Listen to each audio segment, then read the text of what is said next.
Found some things. We've got a show. Don't worry. We've got a show.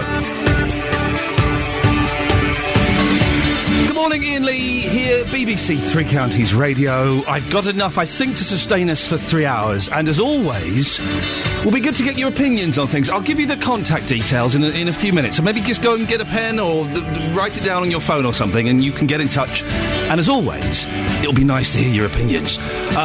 Coming up later, the decision is due today on whether computer hacker Gary McKinnon should be extradited. BBC Three Counties reporter Sophie Solaria is at a turkey farm. I've literally no idea why. We'll find out together, shall we? It should be fun. And as pressure mounts to ban smoking in cars, I ask, isn't it time we grew up and we made it illegal? Smoking and driving? Are you for real? There's no one out there that can argue it makes sense to be allowed to smoke while driving. If you want to get in touch on all of these things and more, then you can email 3cr@bbc.co.uk. You can text 81333, starting your text 3CR, or, and this is the best way to do it, you can give me a call, 08 459 455 555. BBC Three Counties Radio. Also, we'll talk about this a bit later on. Those blooming Rolling Stones are back together again. The Rolling Stones. Listen, I offended a lot of you, maybe last week I think it was, by saying that I think Jimi Hendrix is awful. Jimi Hendrix is awful. He can't play guitar. I never got the Stones. Saying that, JVS played their new single, Doom and Gloom, yesterday. Single. He's going to be in the hit parade. And I thought that was actually quite good. And they've done a couple of good songs. Angie is a good song. Start Me Up's all right. And Wild Horses. There we go. Those three songs, they're all right. But the rest of them, you know, it's pretty rubbish. Have you heard Satisfaction recently? What a tinny sound it's got to it. So I've never really got the Stones. I'm more of a Beatles man. If we had to go back to the 60s and pick one, it would definitely be the Beatles. But the Stones are back together. And they're going to be, I think they're getting something like £18 million for 4 concerts. Something ridiculous like that. Good for them if they're going to do it. But they're all so old.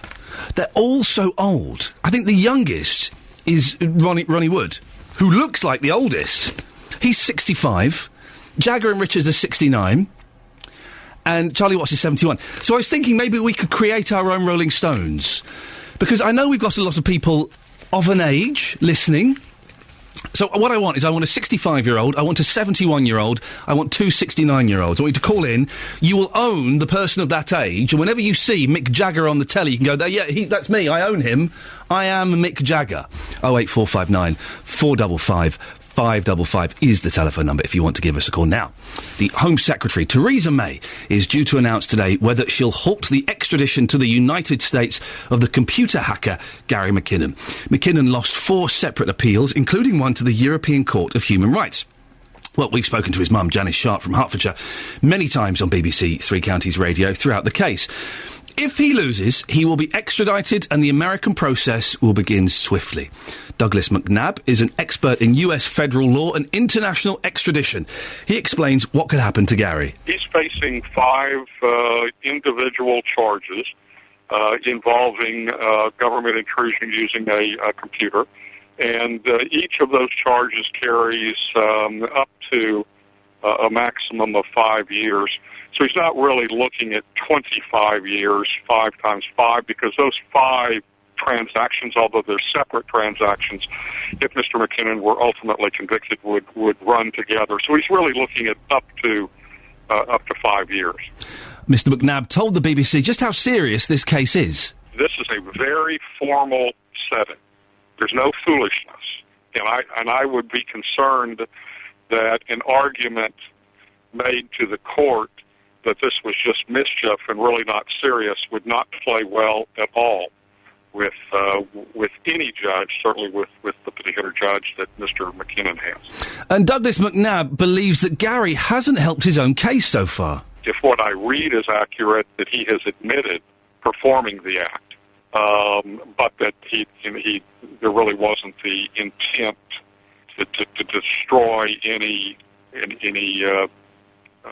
computers or gather any serious national security issues. But if indeed he has admitted those acts, then the government could certainly seek to try to introduce his admission into evidence. But without sitting down and visiting with Mr. McKinnon and going over the facts with him very closely, I don't know that I could say at this point what defense we would want to make. I mean, you either did it or you didn't do it. And if you didn't do it, then your defense for not doing it is X. But you certainly don't argue, well, I did it, but I was just fooling around. That's an admission that will get one convicted, in my view. We will find out later on today, hopefully, whether Gary McKinnon is going to be extradited or not. And no doubt at some point in the week we may speak to his mum as well. She came in and was delightful.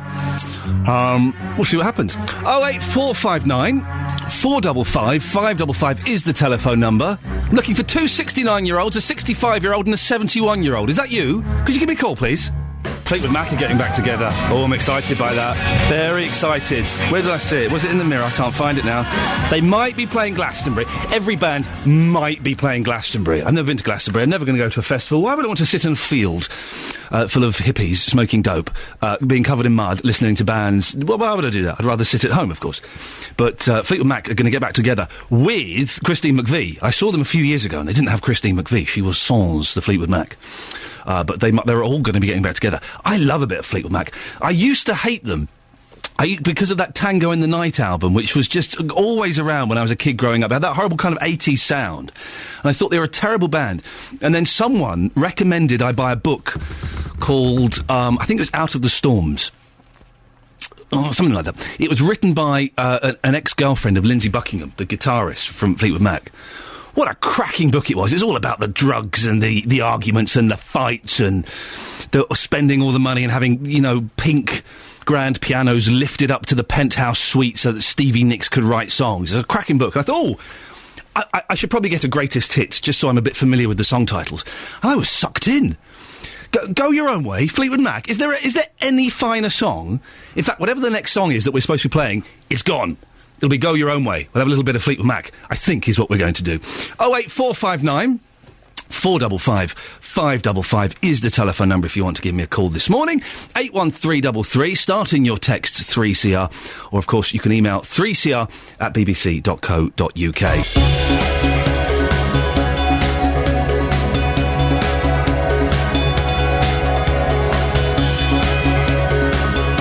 This is Iain Lee, BBC Three Counties Radio. A slight delay there, you may have noticed. I was sourcing Fleetwood Mac on the computer to play as the next song. That's why there was a pause there, dear listener. BBC Three Counties Radio.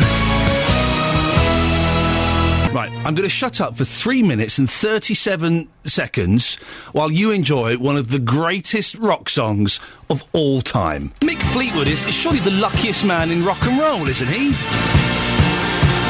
He's an average drummer. He's in a band named after him, hooked up with Peter Green, a brilliant guitarist. He goes. They get a couple of other guitarists. They go. And then he somehow manages to persuade Stevie Nicks and Lindsey Buckingham to be in his band. They make one of the biggest selling albums of all time. Man, what a tune, what a tune. Lindsey Buckingham, and that's how it's pronounced, by the way, is an absolute fruitcake.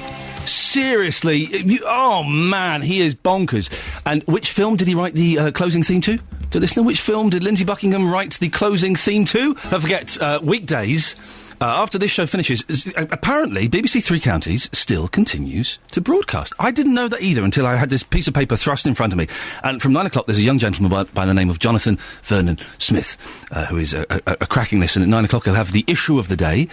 At 10, he normally has a fantastic guest in. And from 11, it's my favourite bit of the show.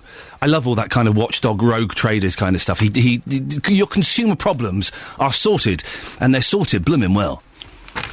Sorry, I've just realised I think I smell a little bit. I just got a whiff of something, and I'm thinking, well, who's in here that smells? There's only me in this room. I didn't put any deodorant on today. I know, I didn't. I didn't have any.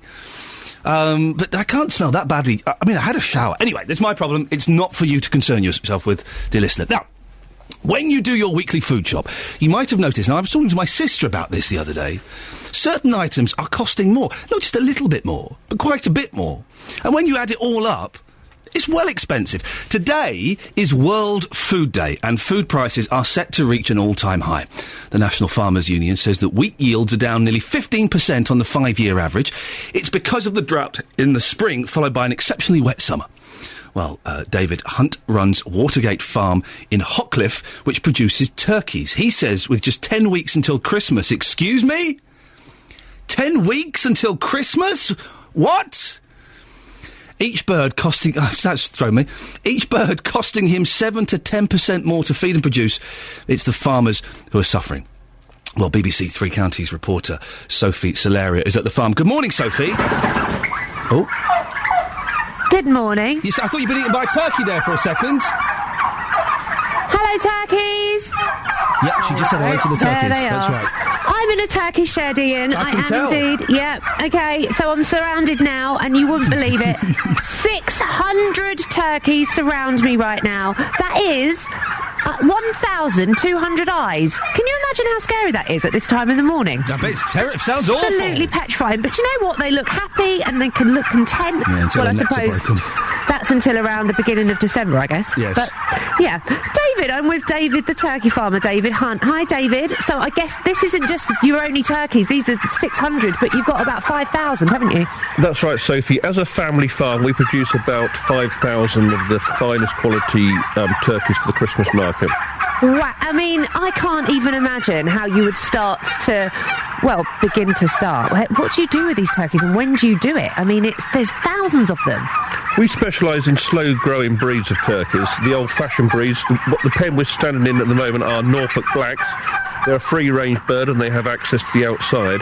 And we have our turkeys in June and July, and they are slowly grown, which gives them the best flavour and the best eating qualities. So, with all that care and consideration, it must cost you quite a lot to breed and raise them. Is that right? That's right. We produce for a quality, not for a price, which distinguishes us from the mass-produced bird. We're niche growers of turkeys. And we're supplying the top end of the market. So how much extra have you had to pay out this year then to look after these turkeys? Well, the main cost of producing a turkey is buying the turkey and the food price, and our feed prices have gone up this year by about 15%. Yeah. Okay, that's quite a lot, isn't it, really? It's a knock-on from poor cereal harvests all across the world. And it's not just the birds that need feeding, of course. You must also be feeding the increase, feeling the increase across the entire farm. Yes, we produce a lot of sheep on the farm. We rear lambs for meat, and we have a breeding flock of about 2,500 ewes. So again, they're going to be cost more to feed this winter. Absolutely. But David, one more question. I mean, at what point do you have to start getting these turkeys ready for Christmas? We start processing them at the beginning of December because we game hang all our turkeys, which is the old-fashioned way. All our methods are done in traditional ways, which we've done for many, many years. And after they've hung for about 2 weeks, their flavour is absolutely fantastic. And this time next year, will the turkeys have to rise in price to try and save your costs? I think we're looking this year for an increase. We're trying to keep our cost of increase down significantly. We're trying to keep our increase down to about 7%. Ian, I'm not joking. With the amount of... I don't get up this early as a rule, but... the smell of the turkeys combined with the idea of a turkey at this time, I'm not surprised you're a vegetarian, yeah, exactly. to be honest. It makes sense. Sophie, thank you very much. Excellent work there. Sophie Solaria on a turkey farm. She gets all the best gigs. Rachel Carrington is Senior Policy Advisor for the National Farmers Union. She joins me on the line now. Good morning, Rachel. Good morning. Why is the food industry is so reliant on wheat? If wheat crops are damaged, then everything becomes more expensive. Why? Well, wheat, of course, is a staple food, not just for bread and flour, but it's quite an intrinsic part of the whole industry. We heard there about poultry, turkeys. Of course, that's the biggest single cost of production for the poultry industry. So if wheat is in short supply and the price goes up, it affects not just direct products, but of course right through many other parts of the food chain and the livestock sector. So your meat products as well will potentially be more expensive. But everything in the shops is getting more and more expensive at the moment, isn't it? Yes, I mean, food is more expensive. I think perhaps traditionally food has been cheap, and we are now starting to see the real cost of food and the cost of production. Is there a solution? Is there anything we can do, Rachel, to get those food prices to stabilise a bit or even go down? Well, certainly from a farming point of view, one of the difficulties we have is we are trading on a global market, so it's not just what happens in the UK, but of course what happens to cereal harvests throughout the world, and they have had particular problems, particularly with drought in America.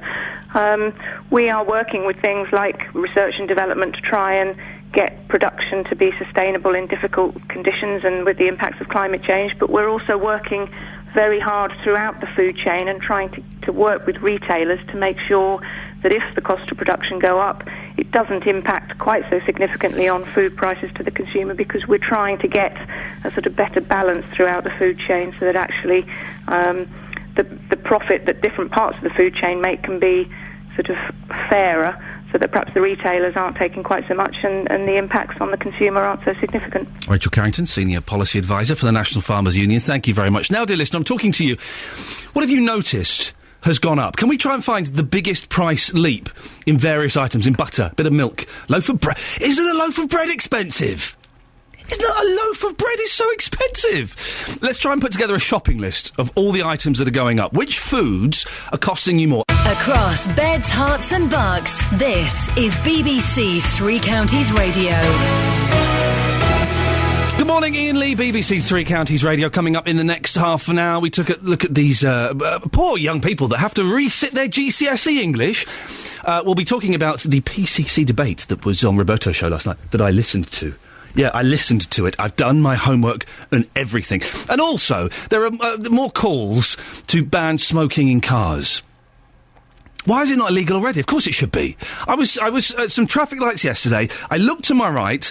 There was a horrible, horrible family in there, right? The dad had a fag on. The mum had a fag in her mouth, but she hadn't lit it.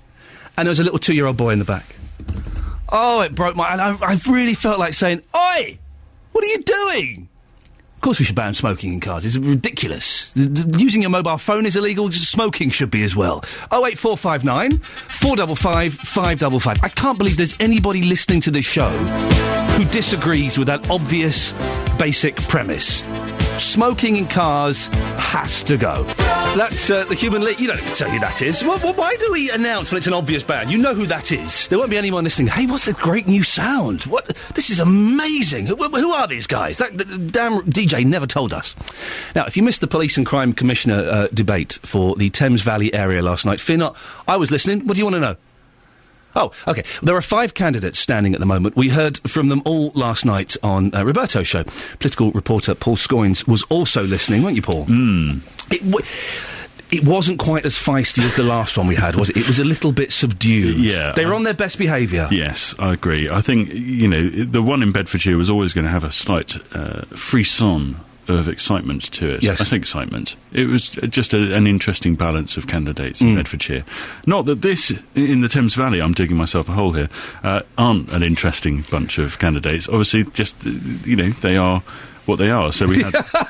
I could have stepped in and tried to help you. I thought, I'm going to let him suffer on his own here. I'll get some rope next time. Who is standing? Well, we've got a Conservative, Labour, Liberal Democrat. We've got a UKIP member. It's our first UKIP member of the competition, if you like. I'm going to call it a competition. Yeah, it's like X Factor for the police. It's like Strictly Come Policing.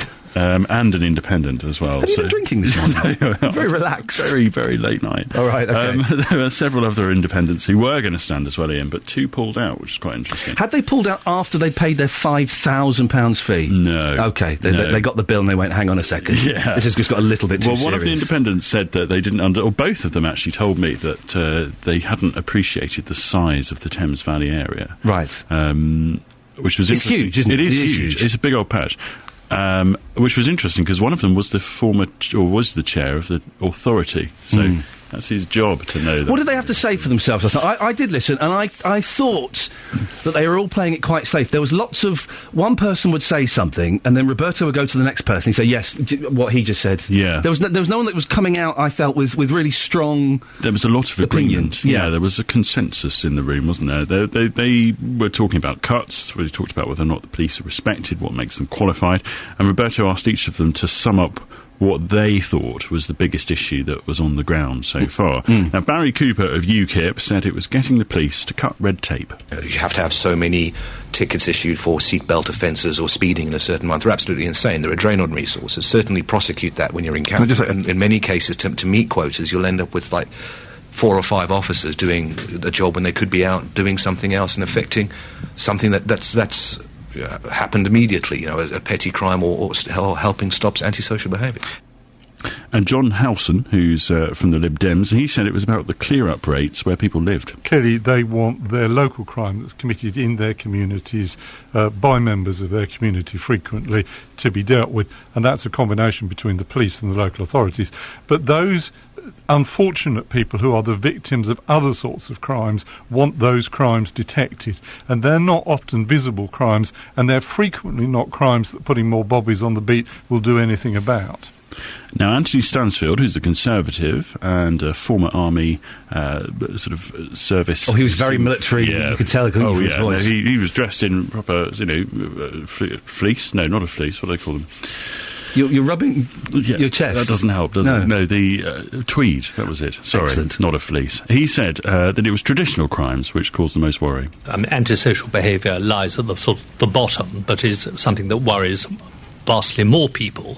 Household burglary is devastating when it happens to you, and our levels for household burglary in some of our towns, our major towns, have been far too high and our detection rates far too low. But I have to say that over the last year they have improved remarkably. And Tim Starkey from the Labour Party said it was also about those lower-level crimes. We have to focus on crimes which are of concern to the public, but also look at crimes which go under the radar and which are underreported, including, for example, domestic violence, including internet fraud and scams where elderly and often socially isolated people are the victims and often repeat victims, but are very reluctant to report what's happened to them. And finally, the independent candidate, Patience Teo Awe, said it was all about maintaining the integrity of the police. If there are complaints, we don't want to hear cases of missed opportunities in Thames Valley. So if we begin to hear things about issues that have not been properly investigated, then one has to look into this. And that's one of the reasons why members of the public do clearly agree that it's good to have a police and crime commissioner that's not affiliated to political parties. Well, one of the big issues the winner is going to have to deal with is cuts. It's £55 million in Thames Valley. Yeah, that's a lot. It is a lot. 20%, that is a cut off its budget. Wow. It equates to nearly 100 officers, around 400 staff. Did you say 20% a quarter? 20% of their budget, of their entire budget. Okay, sorry, I thought you said 20%, that's a quarter, that's a fifth. Yes, that is... Excellent. Yeah. I'll play the tapes back later on. We'll have them analysed. Did I say a quarter? I don't know, maybe.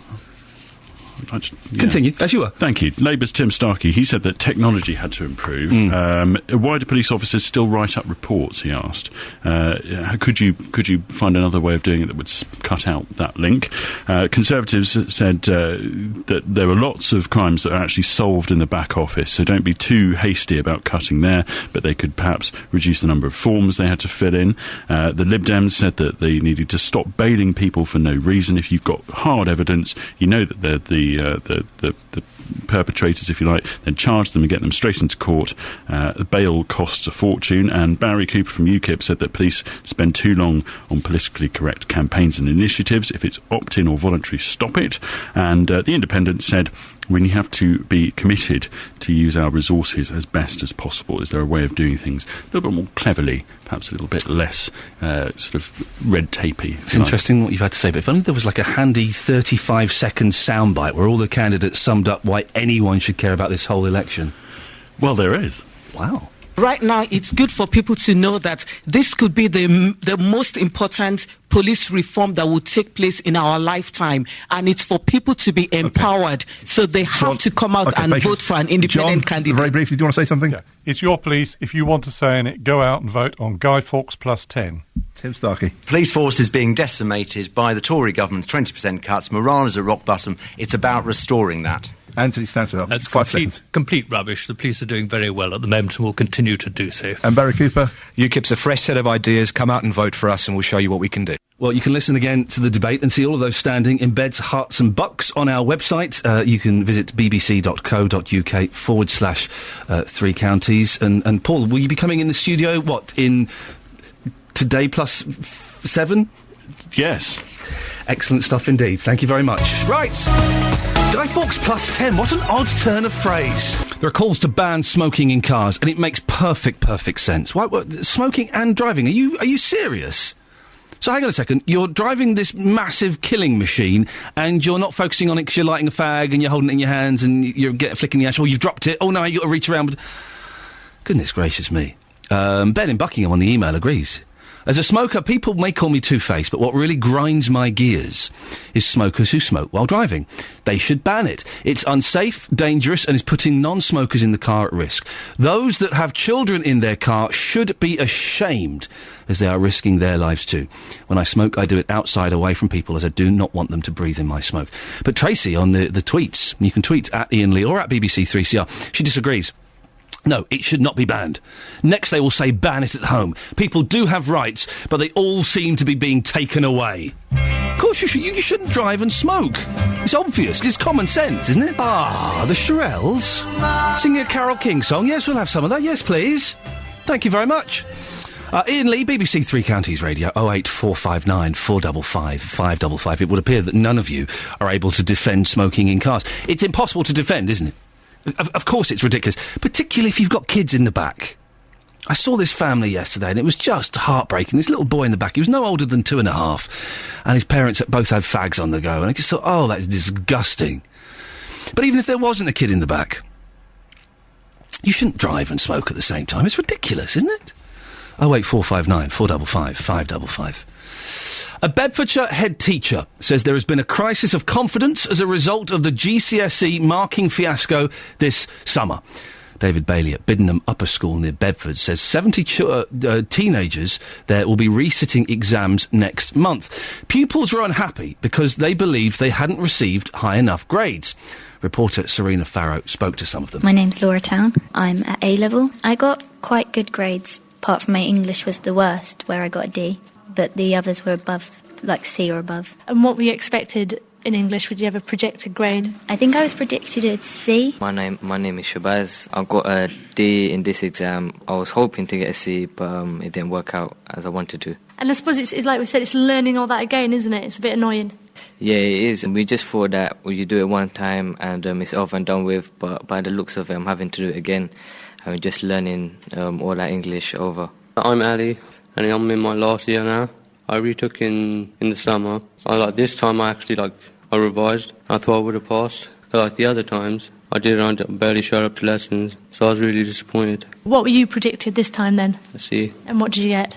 D. And you definitely think that's wrong? You felt you were good on the day, you're on it? Yeah, I found it wasn't really difficult like the other times. Thought I did well, I thought I would have passed. I mean, how many times have you resat this particular exam? This is the third time now. Yeah, it's disappointing, but I guess we have to then. Have no choice.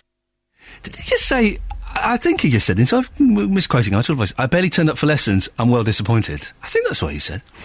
Serena also spoke to the head of English, Douglas Wise. Students work very, very hard, and for them to come out with grades that they don't necessarily deserve seems to me grossly unfair. And they predicted at least higher grades than what they got, so that to you smacks of something isn't quite right. Absolutely, and if you look at the grade boundary changes, there was some huge differences there. If some of our students had taken the exam in January, they would have come out with a C grade, or higher, actually, compared to the grade that they got in the summer. Do you not think it's unfair that perhaps it should be the other way around? Those in January should be retaken, not the ones in July? I think there should be consistency. I think that would be fair. But who are you kind of annoyed at? Is it exam boards? Should you have been told? Both. I think the exam boards, absolutely. But there should have been greater clarity with all of this from day one. And they've just been telling me they have to do extra classes as well for the GCSEs, and it's all extra work, really, isn't it? Extra classes, extra work. From a teacher's perspective, extra work for you. From both our perspectives, yes, indeed, yeah. So where do you go from here? Hopefully they all pass in November. Do you get a bit of a say? Do you look at the papers? There's a big push for the exam in November. We would hope that as many get through as possible. Well, thankfully they're able to do what they're doing, but for some people, they're not allowed to progress, are they? They're essentially being held back. It's very nice, I suppose, of the exam boards to offer a resit in November, but really, perhaps this whole fiasco shouldn't have happened in the first place. I don't get this story. Surely the exam board, because the argument is that the people who took the exam in January were marked too leniently, and possibly the people who took the exam in June were perhaps marked a little bit too hard. Right? Well, why don't they just mark them the same? Why don't they go back to the exams and reassess the exams? That seems the obvious thing to do, doesn't it? Instead of making the poor young people take the exams again. It's not fair. I think he wrote that song as a joke. Did he write that as a joke? Oh, no, it's a real song. Robbie Williams, Candy.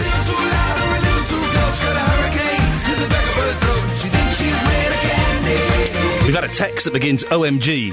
Let me just look online. Hang on a second. That means oh my God, apparently. OMG! The caller who smokes complaining about rights being taken. What about the rights of the children, friends and family that have to endure their smoke? And David Newton says, common sense not to smoke in cars. I agree as a smoker, but what about drinkers, drug takers of prescriptions too? Let me just read that again. Maybe I've missed something here. I'm going to read it exactly as it's written. Common sense not to smoke in cars. I agree as smoker, but what about drinkers, drug takers of prescriptions too? Oh, I see. Well, yes, you shouldn't be drinking in cars. I think we've known that for a while, haven't we? Drug takers. I'm confused, Dave. David, call up. Explain your point to me. 08459 455 555. I'm slightly confused by your text. Maybe it's just me being an idiot. And it does happen on occasion, dear listener. Sometimes I'm very, very stupid.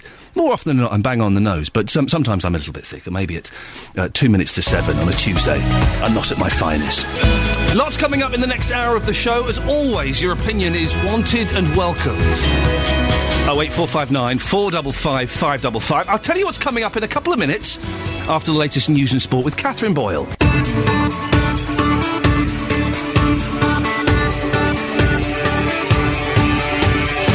Good morning, this is Iain Lee, BBC Three Counties Radio. As the Savile story rumbles on, it does amaze me that the BBC is being attacked so much. And not because I work for them. Hey, listen, I've only worked for them for, 5 weeks? I couldn't care less, to be honest. But it does seem a little bit unfair they're getting picked on because things may have happened on BBC property. Hey, guess what, kids? Loads of drugs are taken on BBC property as well. Oh, yes. Go on, MPs, write a letter about that, for goodness sakes. Anyway, coming up on the next hour of the show, we're surprisingly Savile-free. Computer hacker Gary McKinnon will find out today if he's going to be extradited. We're talking about food prices. It's World Food Day. Have you noticed how food prices are going up and up and up? Can you give us a call? We're going to try and compile a shopping list of the prices that have risen the most. What food prices have you noticed? And strip club protests in Ampthill, as you heard there, attract 700 people. You'll be hearing from the campaigners and the council, and you can have your say as well. 08459 455 555, or you can text 81333, starting your text 3CR. BBC Three Counties Radio. Oh, yeah, drugs are taken on BBC property. Oh, yeah, Television Centre, MPs, the drugs have been taken there. Why don't you write a letter about that, for goodness sakes? All these letters that these MPs are writing, it's going to be investigated. It's not the BBC's fault. Moving on. A computer hacker will find out today whether the government will stop his extradition to the United States.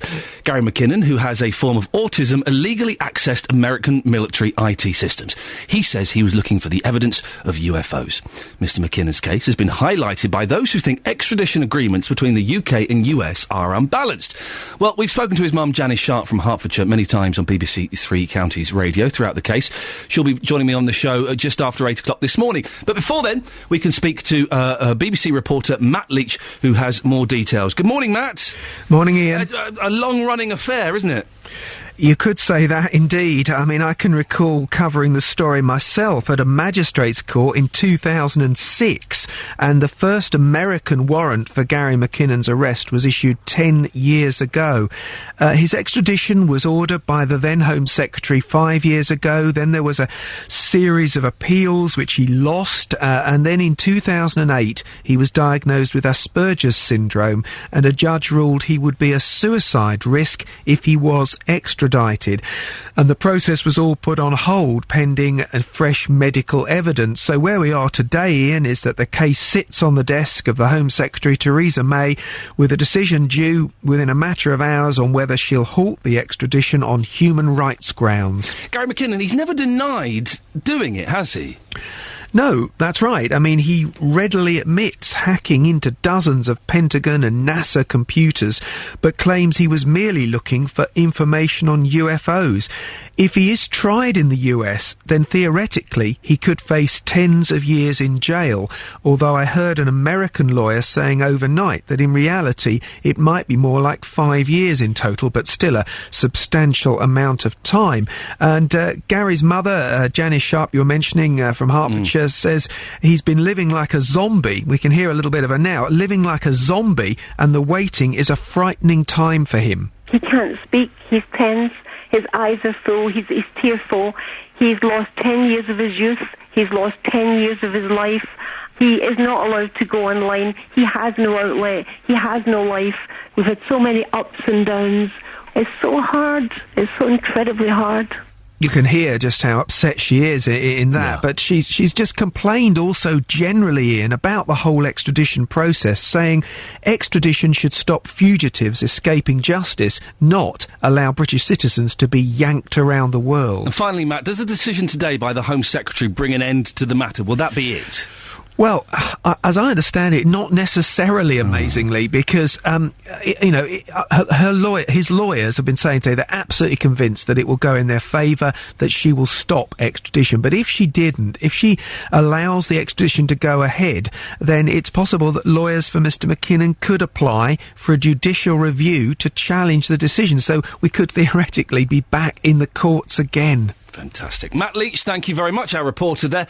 And both Gary McKinnon's mum and his lawyer will be on the show with me just after 8 o'clock. 08459 455 555. There are calls to ban smoking in cars, make it illegal. Do you remember pubs? There are kids. There are people now who will not remember smoking in pubs. And I don't really go to pubs, but I think there should be an opt-in, opt-out option with pubs. I think that the pubs, if they want to, they should be allowed to have smoking. And I think something died in this country when smoking was banned completely in pubs. But I do believe it should be banned in cars. You certainly, if you've got kids in the cars, you shouldn't be allowed to smoke in the car, because that's just, you're just killing your kids. Fact. But also, even if you haven't, you're not focusing on the driving. If you've got fag on, you're not focusing, are you? Anne in St Albans has texted him, 81333, starting her text 3CR. Surely if you can be fined for eating at the wheel because it's unsafe, you can be fined on the same grounds for smoking at the wheel. Isn't it just a matter of police unwilling to prosecute this? 08459 455 555. Isabel is in Milton Keynes. Good morning, Isabel. Hello, Ian. Well, what's your take on this? Should we ban smoking in cars? Yes, we should. Why do you think so? Well, 9 years ago, my cousin was going from work from Oxford to Banbury, where he lives with his wife and that, and he was driving along, and an HGV lorry drives past him. Next thing he knew, it had gone into the side of him. The driver had dropped a cigarette, and he looked away for 2 seconds, and he went straight into my cousin's car. So your cousin was in a car? Yeah. And the HGV driver, puffing away, having a little cigarette, and he dropped it and had to reach down... Yeah, he looked away for 2 seconds and went straight into the car. My cousin is now in a wheelchair. Oh, my goodness. What injuries did your cousin sustain? He broke his back. He just can't walk or anything. Linda, his wife, she does everything for him. What happened to the HGV driver? Oh, he more or less got a nap on the knuckles. He didn't go to prison or anything. Did he get a fine? Yeah, he got a fine. A few grand? Well, a few £100, and that was it. Really? Yeah, 800. £800 for putting your cousin in a That wheelchair. was 9 years ago, yeah. Well, Isabel, listen, if there is anybody listening who thinks that I'm being, all kind of fascist by saying we should ban smoking in cars, your one argument proves that we need to do it. If one person has been seriously injured, as your cousin has, then that's a strong enough argument for banning it, isn't it? It is. He can't run around and play football with his son. He couldn't do any of that. Mm. It stopped him because they just had a little boy, and he planned to enjoy his life with him, but he couldn't. One of the joys of being a parent, as I know, I've got 2 little boys, is running around with them, picking them up, throwing them around, all those things. And, of course, you can be a parent in a wheelchair. Of course you can. But to have that taken away through something so trivial and so stupid. Yeah, all he was doing was driving on the inside lane. Yeah. A lorry overtook him, and next thing he said he can't remember, and that's what it was. It was because he dropped a cigarette and he's trying to put it out. He admitted it, and he looked away just for 2 seconds. Isabel, thanks very much for getting in touch. That's all right, you're welcome. There we go.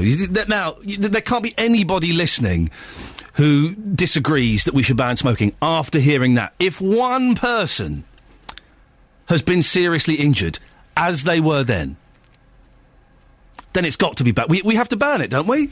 We have to ban it. 08459 455 555. I would love to speak to smoke. I'd love to smoke. Oh, there's a Freudian slip. I did used to be a smoker. I would love to speak to someone who thinks that actually, hey, listen, you're taking away our human rights, man.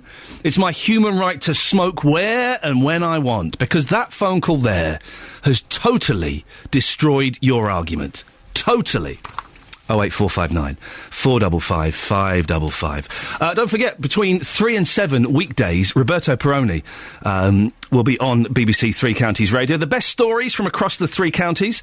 Roundtable discussion from 6pm. Where are we? Tuesday today. So tonight from 6 is business and finance. That's Roberto Perrone, weekdays from 3pm on BBC Three Counties Radio. We've got 2 minutes before the travel, which I think is time just to have a little look at the front pages, shall we? The Guardian.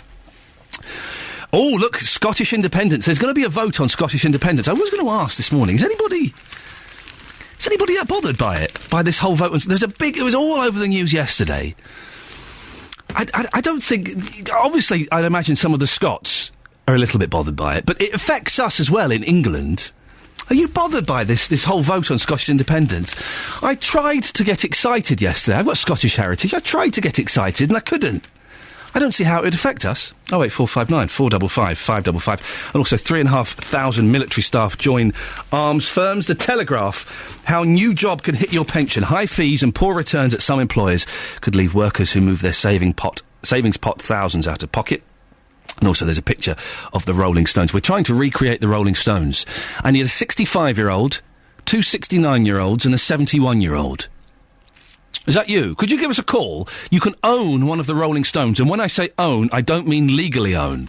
But whenever you hear a Rolling Stones record or see them on TV, you can go, that Mick Jagger, he's 69, same age as me. I won him on the BBC. That's right, we're giving away the Rolling Stones today. Right to Leveson about that, MPs. The Independent, Cameron Brooks and the emails kept from Leveson. And women of the world unite behind Pakistani girl shot by the Taliban. This is that incredible story of Malala Yousafzai, who's 14, was shot in the head by the Taliban. That's what the Taliban are scared of. 14-year-old girls with books. Yeah, that's what terrifies them. The Times, MPs to question BBC boss on decision to drop Savile report. The Daily Express, Britain's first step to EU exit. Government to claw back 130 powers from Brussels. And Esther Ranson looking gloomy. Savile scandal could ruin my life's work. The Daily Mail, breast cancer time bomb fear. There's a terrifying headline if ever there was one. The Sun has got a picture of 2 celebrities. I've no idea who they are, but apparently they're getting back together again. Good for them. And the Daily Mirror, this is another sad story. My children. Dad screams as he sees family die in arson blaze horror. Yeah, I did just say arson. I meant arson. Now, when you do your weekly food shop, have you noticed how expensive some things are? What's the biggest... Can we find the biggest increase in price? I've just had a tweet that a supermarket's value pizza has gone from £1 to £1.50. And mince has gone from £2.10 to £2.79. Now, on its own, an increase of 69 pence. It doesn't sound like a lot. But when you add it up with everything else, it does become quite a bit. What have you noticed What foods have you noticed going up? Let's try and find the biggest increase in prices. 08459 455 555. Today is World Food Day, and food prices are set to reach an all-time high. The National Farmers Union says wheat yields are down nearly 15% on the 5-year average. It's because of the drought in the spring, followed by an exceptionally wet summer. Well, when money is short, you may attempt to grow your own food. I did it a couple of years ago. Oh, it was a blooming nightmare. It was a nightmare. I had soggy potatoes and squishy onions. Never again. Well, Jim Stevens is a bit more successful than me. He's an allotment holder and treasurer of Luton Federation of Allotments and Leisure Gardens Associations. He says it's not been that easy this year. We had a problem with germinating our seeds through March, April and May. And this meant that I was sowing, in fact I sowed my beetroot 3 times and my runner beans twice before I got any resemblance of a crop. This year I probably had, on the apple tree, only one main apple that I could eat. Everything else dropped off or was killed.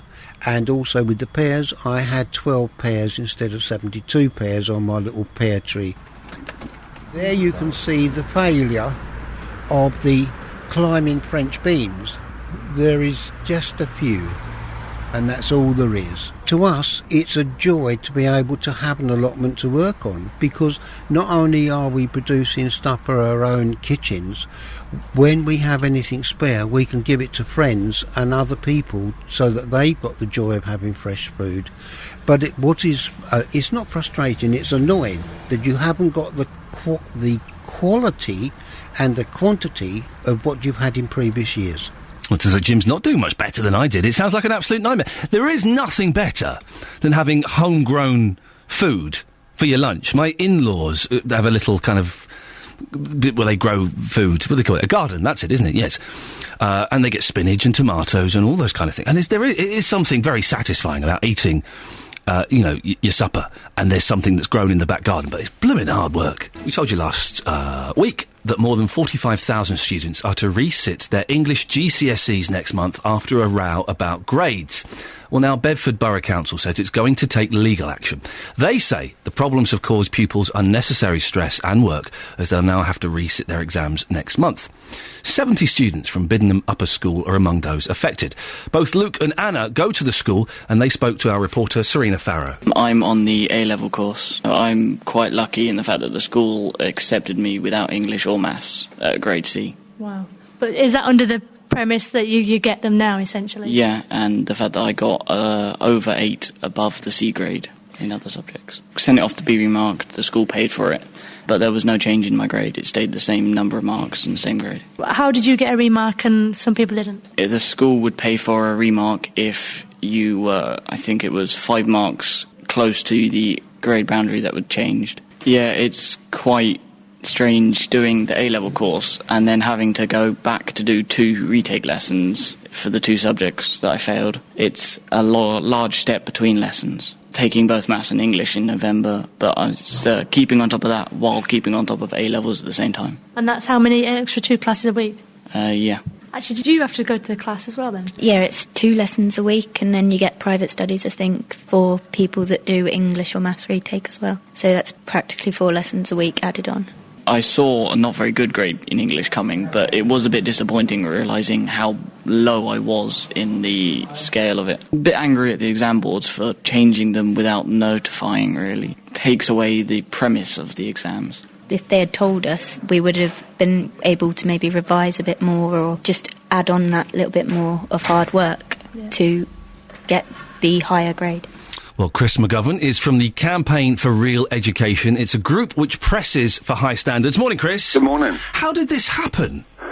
Well, what happened is that Ofqual, which is the body which regulates exams, made a mistake in January.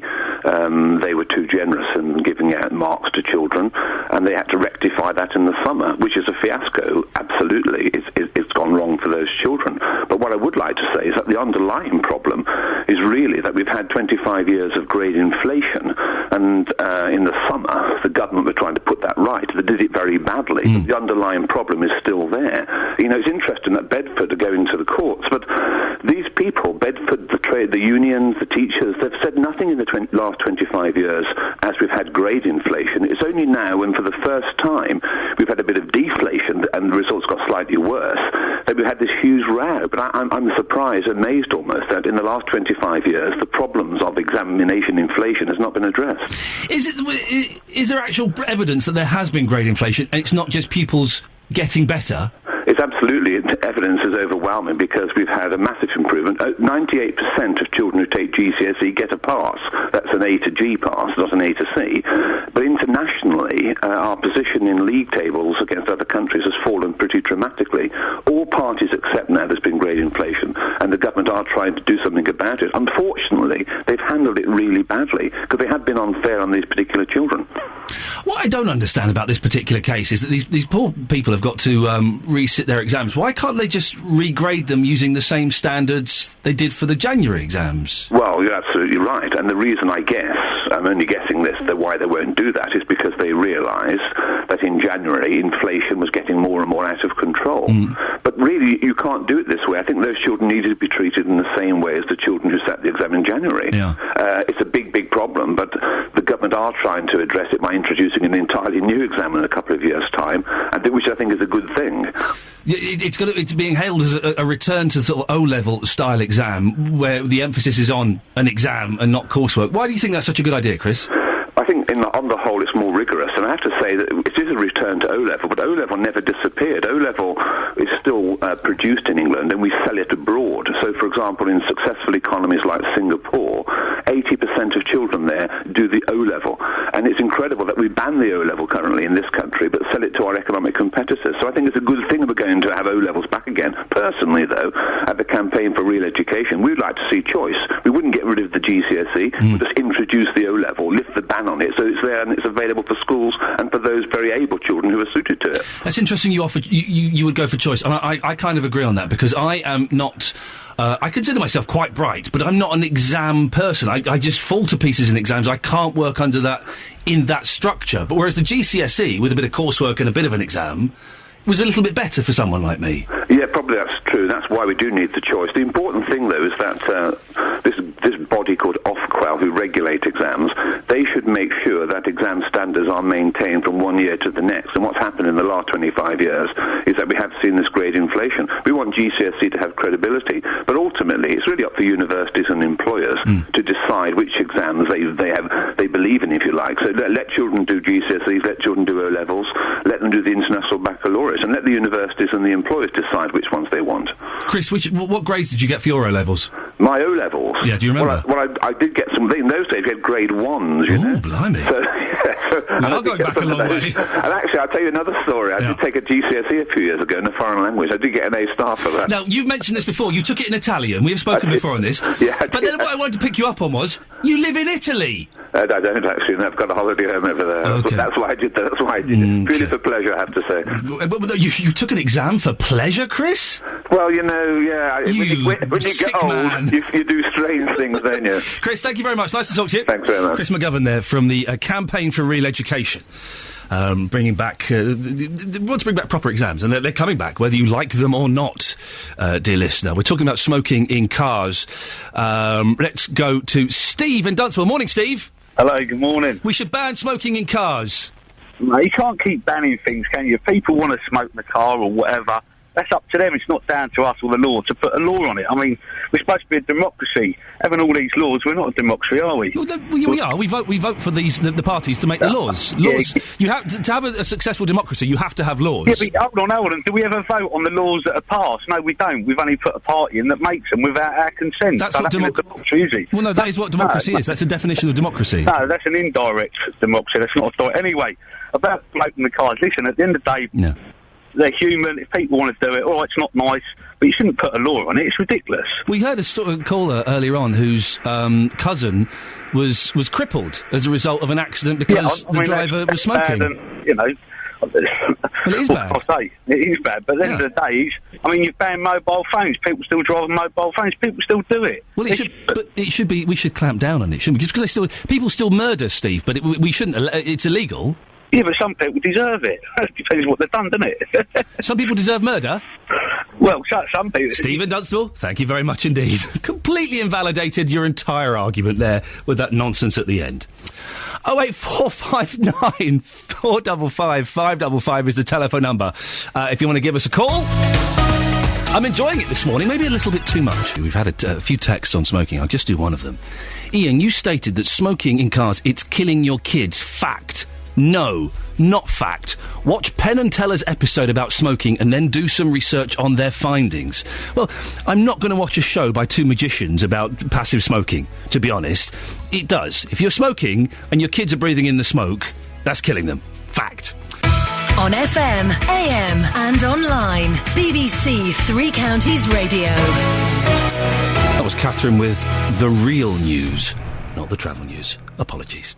In the next half an hour, more on this Amptill lap dancing protest, food prices, and let me just go through a couple of these texts about smoking in cars. Louise says, I agree that smoking in cars must be banned. I'm an ex-smoker and used to smoke while driving. Major lack of concentration. And don't get me started on parents smoking with babies and kids in the car. It does strike... I did see it the other day and I felt so sorry for this poor little kid in the back seat with both his parents had fags on the go. Gary and Luton. Iain, I see we're back on the persecution of smokers debate. Again... Yes, as tragic and avoidable as that accident was, we had a caller early on from someone whose cousin was put into a wheelchair because of someone smoking and driving. There are many similar accidents caused by momentary lapses in concentration. Even listening to the radio. Should that be banned as well? How many non-smoking drivers have had scary close calls through a lapse in concentration and thought that was close? The answer is all of them. But yes, Gary, you're right. Of course, we've all had that moment. Blimey, we nearly hit something there. But... we should take away as many of the things that are causing those lapses in concentration as smoking. You've got a hand that's holding a cigarette. You're not holding the steering wheel properly. For goodness sakes. 08459 455 555 is the telephone number. Now, more than 700 people staged a protest in Amptill last night against a new lap dancing club. The venue has already been given a licence to operate by Central Bedfordshire Council. Councillors were handed a 2,000 signature petition during the demonstration. It requests a review of the lap dancing club's licence as soon as possible. Our reporter Victoria Cook was at the protest last night and spoke to some of the residents. We are here to send a loud and unequivocal message that the council have failed us, that the club is not welcome here, and neither are its potential customers. Hello, Madam, can I ask you why you're here? I'm here because I have 3 daughters and I don't want to bring them up in a community which condones the kind of establishment that is just granted a licence. What did you think of this evening? I thought it was fantastic. A really good show of public opinion, of local opinion. How did you feel when you learned that this actually was given a licence after your original protest? Absolutely appalled. In fact, we couldn't believe it, could we? No. It damages the reputation of the town as well. Prime location, Market Square. We're not prudes, but why there? I don't think it's a case of not being in our backyard. I think it's a case that it's not appropriate for a place where young children are, where young children play. It's a centre meeting point for our town, and it is just, again, it's not an issue of us not wanting it, here. It's just it's not appropriate for our town in this location for our children. Do you think that the sheer show of numbers this evening will make a difference? Well, we can hope, can't we? We can certainly hope it will make a difference. Absolutely. And that's what we've come for, to say we disagree with this, and if we'd had an inkling that it was going to actually be agreed upon, we would have come out sooner and done this. But I think everybody thought this will never happen in the middle of Amptill. It can't possibly be allowed, and the council allowed it, and it's outrageous. I mean, it's absolutely disgusting. In a town like Amptill, lovely Georgian town, right in the middle of this Georgian town where you've got children passing, that we should have a sex establishment. And let's make no bones about it, that's exactly what it is, a sex establishment. So, really, really against this, totally. Do you think you guys coming out here today is going to make any difference, though? Yes, I do. I believe in democracy. I believe in the power of the people. It's happened before, and I'm sure it'll happen again. Let's just hope the powers that be listen to us. Well, joining me on the line is Matthew Deere from the We Love Amptill campaign group. Good morning, Matthew. Good morning to you. The club's been given a licence already, so what difference is your protest going to make? Well, in some respects, that's the point. Now that it's been given a licence, there's relatively little the council can actually do to rectify the situation, which is why we think they should have taken significantly more care than they did in the first place when they considered the application. There are things that they can do, and we hope that they will do them. But our protest was really just that. It was us raising our voices saying we are not happy that the council has failed to represent local people's views in this way and have allowed a licence for something that the overwhelming majority of people in the town, as was demonstrated last night, don't want. So you appreciate that perhaps there's nothing you can do, and you're not hoping to get the club closed down as a result of this protest? We are hoping that its lifespan will be very short, and there are various ways that can happen. There are various ways that the council can help, and we hope that they will do their duty and do that as soon as possible. But in terms of actually revoking the licence, it's very difficult indeed. As I say, that's why they should have taken more care in the first place. Why are you so against the club, Matthew? Well, it's very difficult to speak personally. Everybody has different reasons why they oppose it. Some people are opposed to this sort of venue in totality. I think the one thing that unites everybody involved in the campaign is that we don't want it there. It's quite frankly the wrong place for this kind of venue. It's a residential area because it's such a small town. The entire town is a residential area. It's a gateway to the town. It's one of the prime locations. It's opposite a toy shop, and it's adjacent to a children's ballet studio. I can't think of a less suitable place for a licence, and if it wasn't possible to refuse this one, it surely isn't possible to refuse one anywhere on the grounds of location. But it being opposite a toy shop, it will be open in the evening, the toy shop will be open in the day, so there won't be any, you won't have young children going into the toy shop as, men are going in to see nudie women, will you? No, of course not. And, and it'll all be kept behind closed doors as well. You won't see anything on the street. That's absolutely true, but most people are completely unhappy with the association. We all know what goes on in there. Children are asking, as the works are going on to the building, what is going to go on in there, and we're having to explain to them as tactfully as possible what the venue is going to be. And the point about the toy shop is well made, but the other point is that the children's ballet studio is open for 2 hours during the licence period of the club in the evening, and the people going to the studio will have to walk past the door of the club to go between the car park and the dance studio. OK, Matthew, stay there. We've got James Jamieson, is the leader of Central Bedfordshire Council on the line.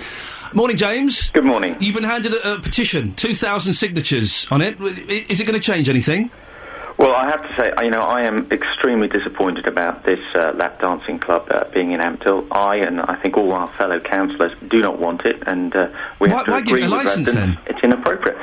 Well, the unfortunate thing is that we are obliged to follow statutory guidance and procedures on licensing applications, and whether we like it or not, if those criteria are met, we have no option but to grant a licence. And I think one of the things that I really would like to emphasise here is where there is a situation where they meet the criteria, if the authority does not grant the licence, there will be an appeal to the Magistrates' Court. And one of the things we did manage to do in this is put in a lot of fairly stringent conditions, which I am adamant we will enforce. For example, give us a couple of them. Well, there's a whole series of, no signage outside, no lights, that the windows can't be obscured black, they've got to be just plain blinds behind it, there have to be a number of bouncers there. But James, are you saying that and I find this surprising, that the council doesn't have the right to decide what businesses go in their high street? If that's something you feel is inappropriate, you can't stop it being there? Unfortunately, with legislation, this happens in a number of areas, also in planning, we cannot represent our residents as much as we would like and just say no. We actually have to go through the laid down legal criteria, and, unfortunately, if it ticks the boxes, whether we like it or not, we're obliged to pass it, and if we don't, then there is a right of appeal to the applicant. And the big risk here is, had it gone to a magistrate, a number of those conditions which certainly mitigate the situation may very well have not been enforced. Round the corner from a kiddies' dance school, opposite a toy shop, down the road from the church, is that appropriate? I've already said, we don't think it should be there. But, we have to go on the criteria laid down. That's not our choice. You're going to put pressure on the government to change the law? Well, we have spoken to many of our MPs about localism on a wide range of subjects, and I have to say they are all supportive of us. And certainly, Nadine Dorris is very much keen that we do have genuine localism, and we do. She was against the protest last night, wasn't she? Well, one of the points that she made, which I think is valid, is that it does add more publicity for Mr. Shaler. But I think it's absolutely right that the public should show their voice Should just say Mr. Shaler is the gentleman that owns the club, and we've been trying to get him on the show, and he has not come on yet, but... Surely it's everyone's right to protest, isn't it? If they don't like something. Absolutely right. A bit dismissive of Mrs. Dorries to say, don't do a protest, it works in their favour. Well, I mean, that is a risk that you generate publicity for this venue, which I don't think anybody does Matthew, want. from We Love Ampthill, Matthew, you're listening to James there, he's from the council, there's nothing they can do, they don't like it either. You're stuffed, aren't you, now? Well... Frankly, there are a lot of lawyers in Ampthill, and I've not spoken to a single one who agrees with the analysis that was given. I mean, we're prepared to accept that they may have been acting in good faith, and we do acknowledge that there are lots of stringent conditions attached to the licence. But frankly, I've not spoken to a single lawyer, and I've spoken to a lot of lawyers, who say that they didn't have the power to refuse it, and not only that, but they couldn't have won an appeal had they chosen to fought one, had they had the cojones to take up residents' opinions and fight it. There's always a risk that you're going to lose, but we don't think that they would. As I say, I mean, if you can't refuse it there, you can't refuse it anywhere. James, you haven't got the cojones. You should have fought it. You would have won. We also took legal opinion, and legal opinion is exactly that. It is an opinion, and we, must... Well, surely, James, if people are so upset by this, and if there are different opinions legally, if it's not clear-cut, surely you should have at least had a go in defending everyone, shouldn't you? This is, again, you've got to go back to how the decision is made. There's a licensing subcommittee that evaluates all the submission and comes to a view. This isn't something that's done by the whole council or has some political interest. Surely you should have fought it. If you're so against it, James, and you know that the residents are against it, you're their council, surely you should have fought it. Well, that's precisely what we are doing. But when you come to the licensing committee, you must obey the rules that are laid down. Matthew, they're just obeying the rules. Well, that's the well-worn line that we're getting. But as I say, our analysis of the rules is not that. Our analysis of the rules is that they had more than adequate grounds to refuse this licence. The application violated 5 out of the council's own 6 published reasons for refusing such a licence, which is backed up by the law. That's the 1982 Local Government Miscellaneous Provisions Act. And frankly, we think they could and should have fought it on our behalf. James? Yeah. We did look at it, or rather the licensing committee did look at it. I think the important thing that we're at now is that we must endeavour to enforce every one of those stringent conditions. And I would ask the members of the public, to be very observant. We have already had from our local ward councillors a couple of issues that we are now chasing up with regard to enforcement already, and that's prior to the club opening. And that's what we need to do. We need, as the public, to make sure that every condition is adhered to, and there is no wiggle room. Matthew, do you feel let down by the council? We do feel let down by the council. What we're looking for them to give us now is guidance on what we can do. As you say, we're stuck now. We're stuck with this licence, but we really are relying on them to tell us how we can fight it and tell us how we can make the lifespan of this club as short as it can possibly be. OK, well, listen, Matthew Dear from We Love Ampthill, and James Jamieson, leader of the Central Bedfordshire Council, thank you very much. Fascinating. If you've got an opinion on this, maybe you think it's a cracking idea. We did try to get Mr. Shaler on the line or on the show. We've not been able to get him to agree to come on and talk about it yet, but if he's listening now, more than welcome to come on and have a little chat with us and our listeners. 08459 455 555. 08459 455 555 is the telephone number. Should smoking be banned in cars? I'll tell you the answer. Yes, it should. Of course it should. The Smoke-Free Private Vehicles Bill are looking to ban smoking in cars, and it's being considered by MPs. It means that if you are caught smoking in your car with a child in it, you'll be sent on a smoke-free awareness course and could get a £60 fine. Double that, triple it. Times it by 10, make it £600. Our reporter, Sophie Solaria, has been out to see what you think. I think it's ridiculous to ban it. But do you smoke in your car? Yeah. What about passengers? Do you smoke when you've got them? There's a non-smoking passenger. Yeah, well, I don't really smoke in my car. I do smoke, but, not when I'm driving. Why is that? I just get too many cigarette burns in the backs of the seats. So it's not so much a health issue? No, not at all. Sir, would you smoke in your car? No. Why is that? Because it could be a distraction on the road. So you think it should be banned? Yes. Cigarette burns. Oh, dear. Is it the 1970s again? Well, Andrew Bendeffi is a life coach in Hertfordshire who helps people to quit smoking. He not only thinks smoking should be banned in cars. Andrew, you take it a step further. You ban it in houses too? Well, it's interesting. There's a whole area where, in addition to the health risks, there's the habits that children build at an early age. There's also the areas around research that showed increase in meningitis, in asthma, in health difficulties. And at that age, individuals don't have a choice to... the children have an opportunity to make the choice themselves. And it's a way of kind of reducing problems from happening later on. I'm a single man. I live alone. I don't, but you never know what's around the corner. I should be allowed to smoke in my own home on my own, shouldn't I? Is that okay? Yeah, if you're on your own, absolutely. Okay. It's where people have free choice, and I suppose it's that element of free choice. And in addition to the work I do around coaching, there's a whole area of kind of psychotherapy and the subconscious level of, when children are born, they don't have habits or beliefs. Where do they get them from? The people they live with. So if they grow up with a habit of smoking, then what's the chances of them picking up the phone? We've had some angry people this morning, Andrew, who's saying that it's all this nonsense about banning smoking in cars. You're taking away our human rights. Why should we ban smoking in cars? I suppose the decision was made 10 years ago when they banned it in taxis and in work vehicles. So for the very same reasons it was taken at that time, the same ones could be used to support it now. It is a distraction, isn't it? I've seen people lighting up fags, and there will come a time in the future when that cigarette lighter people will be saying, "Hey, do you remember when cars had cigarette lighters built in and ashtrays?" Yeah. It does seem like an old thing, doesn't it? Yeah. It's curious, isn't it? In the same way, I suppose, hands-free telephones, and the whole industry which suddenly went in to ban people using the phone whilst they're in the car.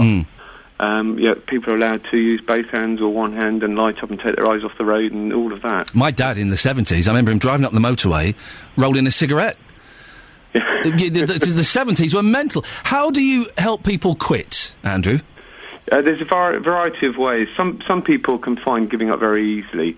Other people smoke because it's a way of taking their mind off something else that's worrying them. It can be a distraction. And whilst they're smoking, they feel a lot less stressed about whatever is causing them the anxiety. But then the minute they stop smoking, they go back to that emotion. So there is a whole world of people who will have distractions, anything from smoking, drinking, biting their nails, just having something to take their mind off what's bothering them.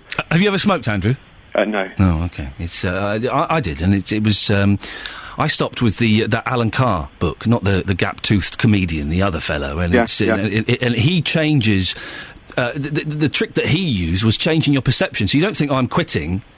You think I'm stopping, and there is a subtle difference in those two words. Andrew, listen, lovely to talk to you. Thank you very much. Andrew Bendeffi, life coach in Hertfordshire. He thinks we should ban smoking in cars. It's obvious, isn't it? Anything that is a distraction in a car should be gone. And no, the radio isn't a distraction. Hunting around for CDs, that's a distraction. You shouldn't be allowed to root around on the floor trying to find your status quo greatest hits. Or your rumours. Esther's in Luton. Good morning, Esther. Good morning. To ban or not to ban? Ban, definitely. Why? Because, I smoke now and again socially, but I used to smoke in my car. Whoa, hang on, Esther. What do you mean you smoke now and again socially? Only now and again, like Christmas, the Café Creme ones, which you don't actually have to take, you just blow out like a cigar. Oh, Esther, you're dirty! Let's have a nice... It's Christmas, let's have a nice Christmas fag, shall we? Come on. Yep. Go on, carry on. Anyway, I used to smoke in my car, but I found my car used to stink. And also, with my grandchild being in the car now... Yeah. Oh, Esther? Esther! If you open the window and you smoke's going to come back into the car. Esther, we lost you for a bit there, Esther. Go on, we just heard that you're with your grandchild in the car. Yeah, if I had my 14-year-old grandchild in the car and I smoked in the car... That smoke is not going to go out that window. That smoke is going to be blown in. It's common sense. You open the windows, you let the air in. Now, do you remember that magician a few years ago, back in the day? He used to be in the waiting room with all these smokers, and he died of lung cancer through passive smoking. A magician? Yeah, I can't remember his name. Not Johnny Ball, it was another guy. Oh, Roy Castle? That's the one. He wasn't a magician, he was a trumpet player and a record breaker, but yes... Yeah, that's him. Yeah, it's going back in time, I can't remember. Yeah. Anyway, he died of passive smoking. Oh, he used to play nightclubs and stuff, and he'd be sucking in big lungfuls of air to blow his horn, and that killed him, yeah. Yeah, that killed him. So why should I be selfish and subdue to other people to that? I just think and also it takes your attention, yeah, you're right, it does. Esther, I'm all for ban. You got a 14-year-old grandchild. Yeah. You don't sound old enough, by the way. Thank you. You're welcome. Do you not reckon that they've had a fag every now and then? They've seen Grandma having a little cheeky cigar at Christmas, and they thought, "Oh, that looks good. I might have it." They're 14. They probably have, haven't they? No, I won't. If with my grandson around, there's no one smoking in front of him or within eye view. You don't think that he's maybe had a little one behind the bike sheds? Not 2 months. Esther, lovely to talk to you. Thank you very much, Esther in Luton. Let's go to John in Henlow. Morning, John. Good morning, sir. Should we ban... good morning. Thank you. Good morning to you, sir. Should we ban smoking in cars? I'm a non-smoker, and I think I've been persecuted. Sadly, 2 years ago, I lost my partner with severe lung. At the last 12 months, she was on oxygen all the while. But we could sit outside our local pub, people were smoking, and it affected her, and yet, especially Guy Fawkes night, it was deadly with her. We can open the windows or doors, and people had barbecues. And every time she nearly ended up in hospital. And yes, nothing said about Guy Fawkes for all the smoke and everything. What, from the bonfires? Yeah. I just dread it. Is it really that bad? That is, well, with her chest come out, yeah. Oh, I used to dread it. I don't agree with bonfires at all. Well, I mean, the argument that bonfires is slightly different from smoking is that smoking is a nicotine. Drugs are being pumped into the air, nicotine and chemicals, and whereas the smoke from bonfires is just wood burning smoke. Well, you don't know. In our village, we have you don't know what people put in bonfires, do you? What do you think they're putting in bonfires? Well, anyway, but plastic cans, making blades, everything, don't they? And also, I'll say another thing now, where a lot of people have got no smoking, banned smoking. I won't mention the place. I went to Hitchens, sat on the outside with her wheelchair, having a cup of tea and beverages, and I got a parking space near there, and cars come reversing in.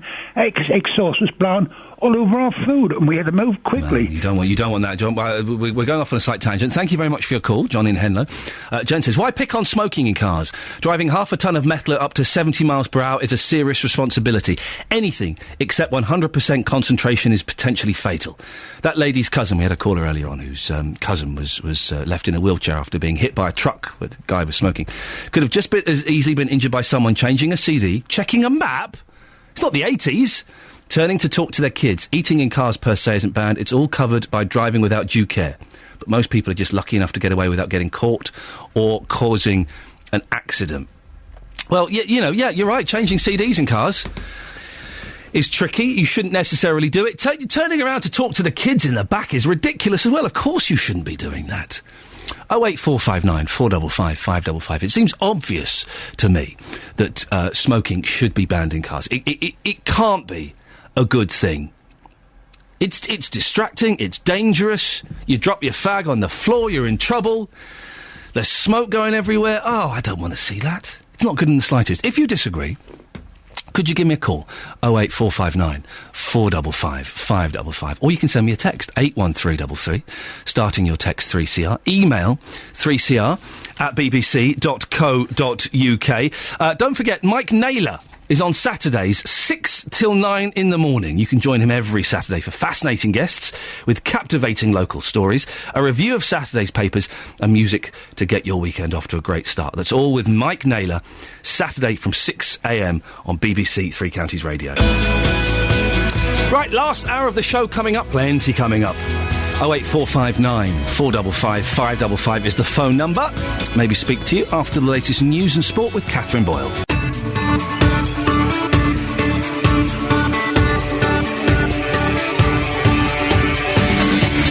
Dear listener, Iain Lee, BBC Three Counties Radio. I suspect I'm getting a migraine. I tell you why. Wonky eyes, plus headache, multiplied by yawning, that's a migraine. So if I start slurring my speech or even collapse on air, don't panic. I'm a professional. I've been through this before. I shall cope. If you've got any tips for stopping a migraine, man alive, 08459 455 555. Coming up in the last hour of the show before JVS. A decision is due today on whether computer hacker Gary McKinnon should be extradited. His mum's from Hertfordshire, and I'll speak to her next. Reporter Jenna Benson's been to see a pig farm in Gamblingay. We'll find out why next. There we go. Wasn't expecting to say that this morning. And as pressure mounts to ban smoking in cars, I ask, isn't it time we grew up made a sensible decision and made it illegal. BBC Three Counties Radio. It's the story that's been going on for years. A computer hacker will find out today whether the government will stop his extradition to the United States. Gary McKinnon, who has a form of autism, illegally accessed American military IT systems. He says he was looking for evidence of UFOs. Mr. McKinnon's case has been highlighted by those who think extradition agreements between the UK and the US are unbalanced.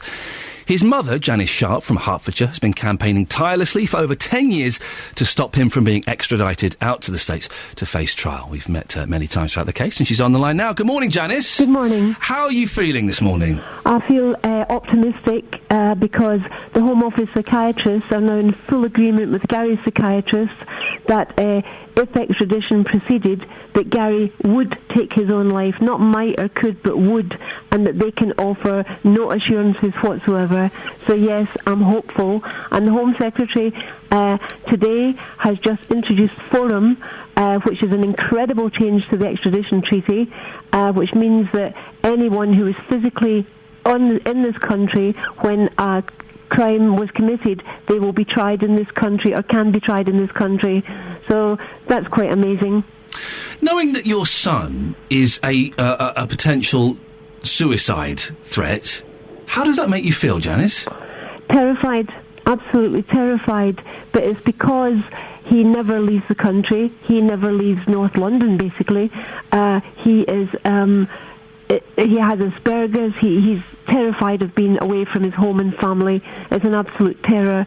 And the Home Secretary can refuse to extradite on medical grounds, or she can allow Gary to plead via video link and accept a pre-arranged sentence, as she did in the case of American Mr. Stanley Tolman, who was the head of Chelsea Football Club. Either of these two options would be save any horrendous thing happening. Janice, there might be some people listening who say, well, listen, Gary McKinnon, he did wrong. He hacked into American high-profile websites. Of course he should be sent to the States. What would you say to them? I'll say, why don't we have equality with Americans? If an American commits a crime on American soil, they cannot be extradited. It is not allowed. They're automatically tried in their own country. Surely we, British people, have just as much rights as American and should be treated equally. Equality is how everything should be nowadays. You have to have equality. It's essential, and it looks as though that's what's happening. That's what's beginning to happen with this government. If Theresa May, and look, I would imagine it's pretty likely she's going to halt this extradition. That seems to be, I don't know, but that seems to be what's being hinted at. But if she allows the extradition to continue, what do you do next? Well, basically, she can't. It would be sending him to his death.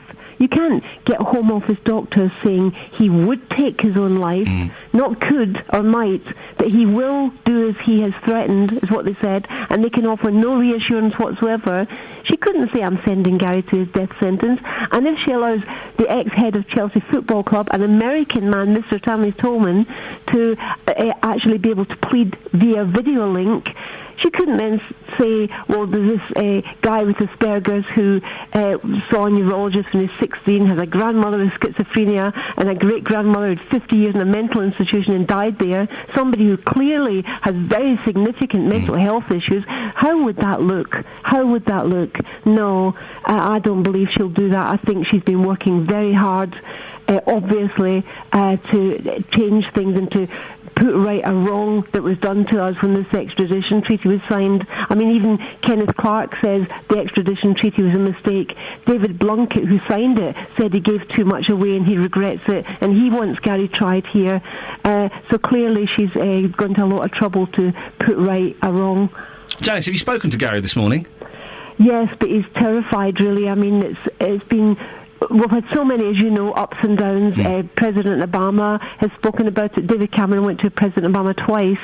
So to have all of that, and we were elated and thought it was over with, you're still, until we hear the words, and then, but I mean, even if we hear the good news later, which I'm expecting to do, Gary is still going to need time to recover. It's going to take time. It's not going to be some automatic thing. Gary's served, I mean, we have 10 years and 7 months of living in terror, and it's like a sort of an emotional, a waterboarding of the mind, because you're elated, then you're down. You're elated with President Obama saying, then you're down. This constant, your hopes being raised to the heavens and then crashed to the ground is mental torture. It has to end. If, just set me straight exactly where we are in the case. If he doesn't get extradited, will he face trial here, and could he still go to prison here? Yes, well, that's what I was just saying. Yeah. What could happen is he could plead via video link, as Mr. Tolman was allowed to, and accept a prearranged sentence. That's what happened in that case. Or the Home Secretary can simply refuse to extradite on medical grounds, and then it's up to the CPS to prosecute, which they were going to do in 2002. They wanted to, because it was an open and shut case, because Gary had admitted the intrusion, but they were told at the time from the very top to stand aside and let America deal with it. So, I mean, the ideal thing is either plead via video link, get a prearranged sentence, or refusal and medical grounds and a trial to happen here. The main thing is we've always accepted that Gary can be tried. The main thing is not to be taken away from everything he knows. He never leaves the country. Never. Has Theresa May given you any clues at all? Has she kind of sent you a little sneaky text last night saying, look, I can't say anything, but, you know, get yourself a bottle of champagne or anything like that? Or is it... No, I wish, I absolutely wish. Do we know what time her announcement's going to be today? Well, it was going to be 2 o'clock, and I think now they're saying it might be 12:30. Okay. They said it's difficult to pinpoint because of parliamentary business, but I wish she had, but she plays her cards very close to her chest, and I actually think that's helpful, because I think in negotiations she doesn't give much away, and I think that's helped her achieve what she's achieved so far. OK, well, listen, Janice, as always, lovely to talk to you. I suspect we may be talking to you tomorrow when we find out what's happening. Thank you. OK, there we go. That's Janice Sharp, who is the mother of Gary McKinnon. That has been going on for years and years and years, and I don't know what's going on. I would be very, very surprised if Theresa May came out today and said, well, do you know what? Nope, he's off. We'll whack him on the plane, and he's going tomorrow. I would be very surprised if that was the case. I suspect he should be staying here, but we will follow that story. Today is World Food Day. A pig farmer in Sandy who owns the oldest herd of pedigree large white pigs. Yeah, that's what I said. The oldest herd of pedigree large white pigs in the country. He says he's losing £2,000 to £3,000 a month due to the rise in feed costs. Guy Kiddy, a third-generation pig farmer and deputy chairman of the British Pig Association, says he fears adverse weather and cheaper imports could put the British farmer out of business. Jenna Benson spoke to Guy at his farm in Gamlingay. Our feed costs have increased by about 25%, and unfortunately the price we're getting for our finished pigs has hardly changed, although it's just started to move up in the last fortnight, but not by enough. At the moment it's going up by about 2p a kilo a week. Well, that's going to take us nearly till next summer before we get a sensible price for the pigs to make pig farming a viable living again. So 25% extra it's costing you to feed each of these pigs. Would it be fair to say you're losing about £18 per pig? Yeah, we're losing somewhere around that for each finished pig we sell to the abattoir at the moment. But to sell them, you have to feed them and breed them to get to the stage where they are ready to sell. So how much do you think, as a farm, that's costing you? It must be going into the thousands. Yes, it's costing us probably between £2,000 and £3,000 a month at the moment that we're losing because we're not getting a good return on the pigs. And unfortunately, pig production, it's not like a factory production line. We can't just stop producing. It takes 9 months from the time we first get a sow pregnant until her pigs are ready to go to the abattoir. So there's a 9-month lead time. And, obviously, the pigs that are being born at the moment, those sows were put in pig 4 months ago. So it's not, we just can't turn the tap off. It's an ongoing process. Now, the weather this year has been completely unpredictable, and obviously that is going to affect the food prices, the amount it costs to buy the grain to feed the pigs. Have you noticed on the farm that the adverse weather this year has changed the way that you're farming? Yeah, the weather has been interesting, to say the least, this year. It was very dry in the spring, and it seems to have been wet ever since. With a pig herd where virtually all the sows live outside, it has been quite challenging making sure the pigs are kept clean and dry and warm. On this farm you've got 3 generations of pig farmers. If this continues, if next year it's going to cost you another, say, 25% to feed and breed these pigs. How long do you think that you can keep going for? We can't keep going indefinitely like this, nor can any pig farmers. And, in the country as a whole, the amount of home-produced pork we can eat is declining because the cheaper imports are putting the British pig farmer out of business. It's Jenna Benson talking to Guy Kiddie, a pig farmer, who says he's losing lots and lots of money as the cost of food increases. BBC Three Counties Radio. Ooh. I wasn't expecting that. I was expecting the travel bed, which we don't appear to have queued up, so we're going to go to Sophie Tyler, Acapulco. Sophie, if you could do it, please. Thank you. Of course. Sophie Tyler, BBC Three Counties Radio. Across beds, hearts and bucks, this is Iain Lee on BBC Three Counties Radio. Morning, it's 8:16. It's Tuesday, the 16th of October. These are your headlines this morning on BBC Three Counties Radio. The mother of Gary McKinnon, the man with Asperger's who hacked into American military computers, has told this programme she's optimistic the Home Secretary will block his extradition to the US later. The government is being urged to hold a fresh investigation into the proposed high-speed rail link in the wake of the collapse of the bidding process for West Coast Main Line. In sport, Steven Gerrard returns from suspension to captain England and win his 99th international cap in tonight's World Cup qualifier in Poland. Weather coming up shortly with Steve. And also it's emerged that hundreds of home care companies across the UK are employing workers who aren't properly qualified. We'll find out more before 9. Yeah. Jonathan Vernon-Smith has come in. Look at you. Look, you've got your photograph shirt on, haven't you? I'm having my photos. Do I look good? I've had a shave. Oh, you look lovely. A little bit of eye makeup on. No, of course I'm not. I used to get bullied at school because my eyelashes are so long and dark, and people think I wear mascara. I don't. This is natural. Oh. This is natural. Well, you're very lucky. Many women would love your eyelashes. Yes, I know. They've tried to get them as well. Hands off. Have girls. they really? Yes. Gosh. What's on your show this morning, Jonathan? Coming up on the big phone in this morning, very interested in your conversation with his mother. I'm asking at 9, should Gary McKinnon be extradited? The Home Secretary will announce later, as we know, whether she will halt the extradition to the United States of Gary McKinnon, the British man who hacked into American military computers. The 46-year-old has Asperger's syndrome and has always maintained that he was just looking for evidence for UFOs. Well, his mother, Janice Sharp, who lives in Hertfordshire, as you know, you've just been talking to her, she's been fighting this for the last 10 years. She says it's left him in a very bad way. Well, from 9 this morning, I want to hear your views on this. Should Gary McKinnon be extradited? Do you think that he needs to be tried on American soil because, frankly, he's admitted he committed a crime against America? Is it only right and proper and we can't make exceptions for people just because of problems that they may have? Or do you think we have a duty in this country to look after vulnerable people, people that may go over to America and be treated in an appalling way because of their different system? I want your views at 9. Should Gary McKinnon be extradited? 08459 455 555. The announcement's today about 12:30, we think.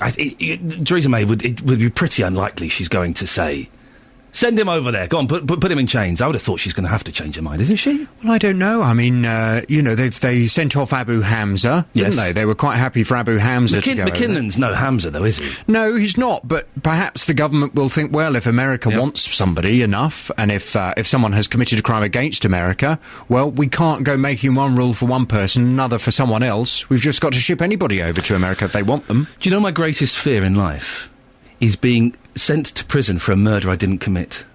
That's my biggest fear. I know.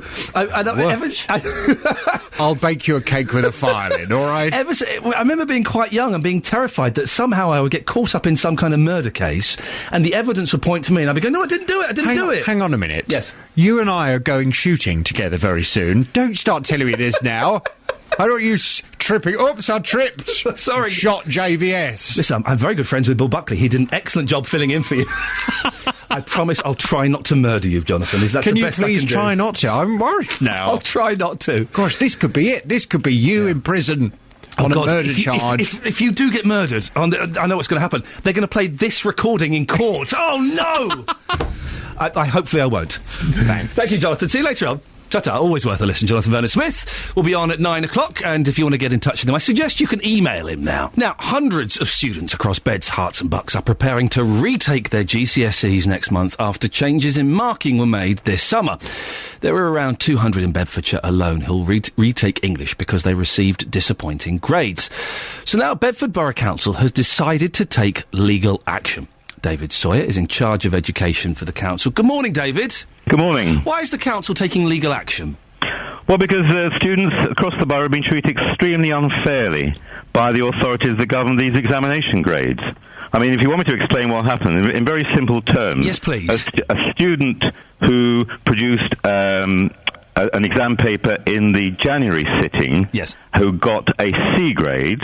If that same student produced the same examination answers in the summer, he or she would have got a D grade. And this is very significant because a C grade in English is a good pass and opens the door to opportunities in terms of A-levels, university and employment.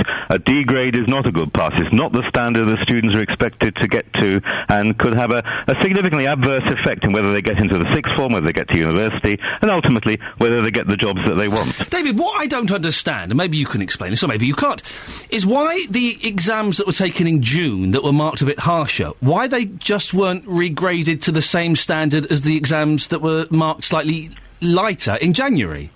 Well, that's exactly what we've called for, but the examination boards and Ofqual, which is the government regulator that governs examination gradings, has refused to do this, and they've given really no good reason at all, and we are prepared to join other local authorities and take them to court to force them to regrade these the examination papers and to give these students a fair chance. Do you think that's actually going to happen? I think it'll happen unless Ofqual agree to do the regrading. Do you think once you go to court, do you think it will have any effect? Well, we wouldn't take on a case like this unless we felt there was a good chance of success. Yeah. How much is it all going to cost, the legal action? Well, we said we're prepared to spend up to £10,000. I mean, it's quite expensive to take these sort of cases to court. A number of the other local authorities involved are much larger. Manchester, Leeds, some of the London boroughs, they have far more students affected. And I think the cost will be shared in relative to the number of students. But still, it's £10,000 of taxpayers' money. But we feel it's very worthwhile investing this because we must give our students a fair chance of higher education and employment. David, there may be some people who are thinking, listen, £10,000, in the great scheme of things, it's not a lot. But when everybody is making cuts, is it really a wise way to spend public money? Well, we thought very carefully, because I said a moment ago, students get one education, one chance at sitting their exams usually, and they have a big impact on whether they go to the university they want, whether they sit the subjects they want, and ultimately whether they get the jobs they want. We want to be fair to our students and give them a fair chance. Other councils in the three counties aren't taking legal action. Why do you think that is, and why are you so different? Well, I haven't checked all the local authorities in the three counties area. I've seen Central Bedfordshire on the list, but I wouldn't sort of sweat all the other ones. Well, we feel very strongly about education in the borough, and as I said, we want to do everything we can as a council to make sure that our students succeed in their careers. How has it affected the schools? It's affected them... In a very big way. I mean, it's affected the students in a very big way. These students were expected to get C grades, good passes. Suddenly, without any prior warning at all, and this is part of the unfairness of it, they opened their examination results and they got a D grade, which isn't a fail, but it's not a good pass. And the students were extremely disappointed. The schools have been extremely disappointed, and we want to back them up as their local council. GCSEs are on their way out in a couple of years, David, with the O-level or an exam very similar to it coming back. Do you think that's a move forward or a move backwards? Well, I think it's important that the exams do challenge students and provide, if they pass them, evidence that they've achieved a certain standard. Whether or not the examination system will change, we're not quite sure yet. David, let me talk to you. Listen, we should be following this story and see how it goes on. David Sawyer is in charge of education for Bedford Borough Council, and he'll be taking Ofqual to court. We have a statement from Ofqual, the exam regulators, who say we have responded to the pre-action letter and are rigorously defending our decisions. Our work to understand why some schools' results differed significantly from their expectations is continuing, and we will report them again shortly. Across beds, hearts and bucks, this is BBC Three Counties Radio. Now, we've been talking all morning. There are calls to ban smoking in cars, and it makes common sense, doesn't it? Listen, particularly if you've got kids in the back of that car, you should not be smoking. If you're a parent and you're smoking with kids in your car, you are a terrible parent. You are a bad parent. If you're smoking in front of your kids, you're a bad parent, particularly in cars. But even if you haven't got kids in there, it's not safe to be smoking in cars. You're not concentrating, you've got something in your hand. You wouldn't be holding anything else. Mal in Leighton Buzzard has texted in, Iain, smoking should be banned, as was the use of the phone, as the law says both hands should be on the wheel. And on Facebook, Jill says, yes, it should. I had a cigarette. Oh, really? I had a cigarette fly into my car from a driver throwing it out of his window. Oh, that's horrible. And Gary says, give people the right, but fine them hard like they do in the States for throwing cigarettes out of windows. That is horrible when you see someone chucking a cigarette out the window. That's really unpleasant.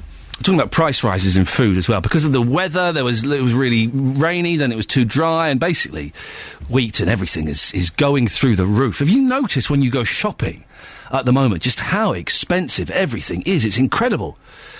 Angela says, price rises, 4-pack of tins of tuna used to average £3.99. Now they're £6.99. An increase of £3. Well, that's incredible. Vic says, as a retired butcher, I think meat prices have increased the most. Talking about growing veg, my run of beans, best year yet. I'll send you some seeds if you want. Vic, I'm all right. That's very kind of you. One thing I've learnt, and I learnt it the hard way, is never, and I know seeds are slightly different, never accept food from a listener. Or I've heard stories about people accepting cakes and them being spiked with all kinds of nasty things. So, no. And also, Vic, I'm sure you're an honest gentleman, but I'm just thinking of that story we had last week about the couple that brought a cannabis plant and didn't realise that's what it was. Who knows what your seeds are, Vic? I have absolutely no idea what they are at all. You could be a very naughty man, sending me some very naughty seeds. I'm sure you're not, but you never know. 30 minutes of the show left. If you want to get in touch, there are a few ways of doing it. You can email 3cr@bbc.co.uk. You can call 08459 455 555, or like some of the people we've just had getting in touch there, you can go on to the Facebook page. Go to Facebook, find BBC Three Counties page, and like us. Does that sound too desperate? Like us, please. I beg of you. It's a good way of keeping in touch with the show, and we post bits and pieces up there, videos and clips and stuff like that. Call 08459 455 555. 08459 455 555. BBC Three Counties Radio.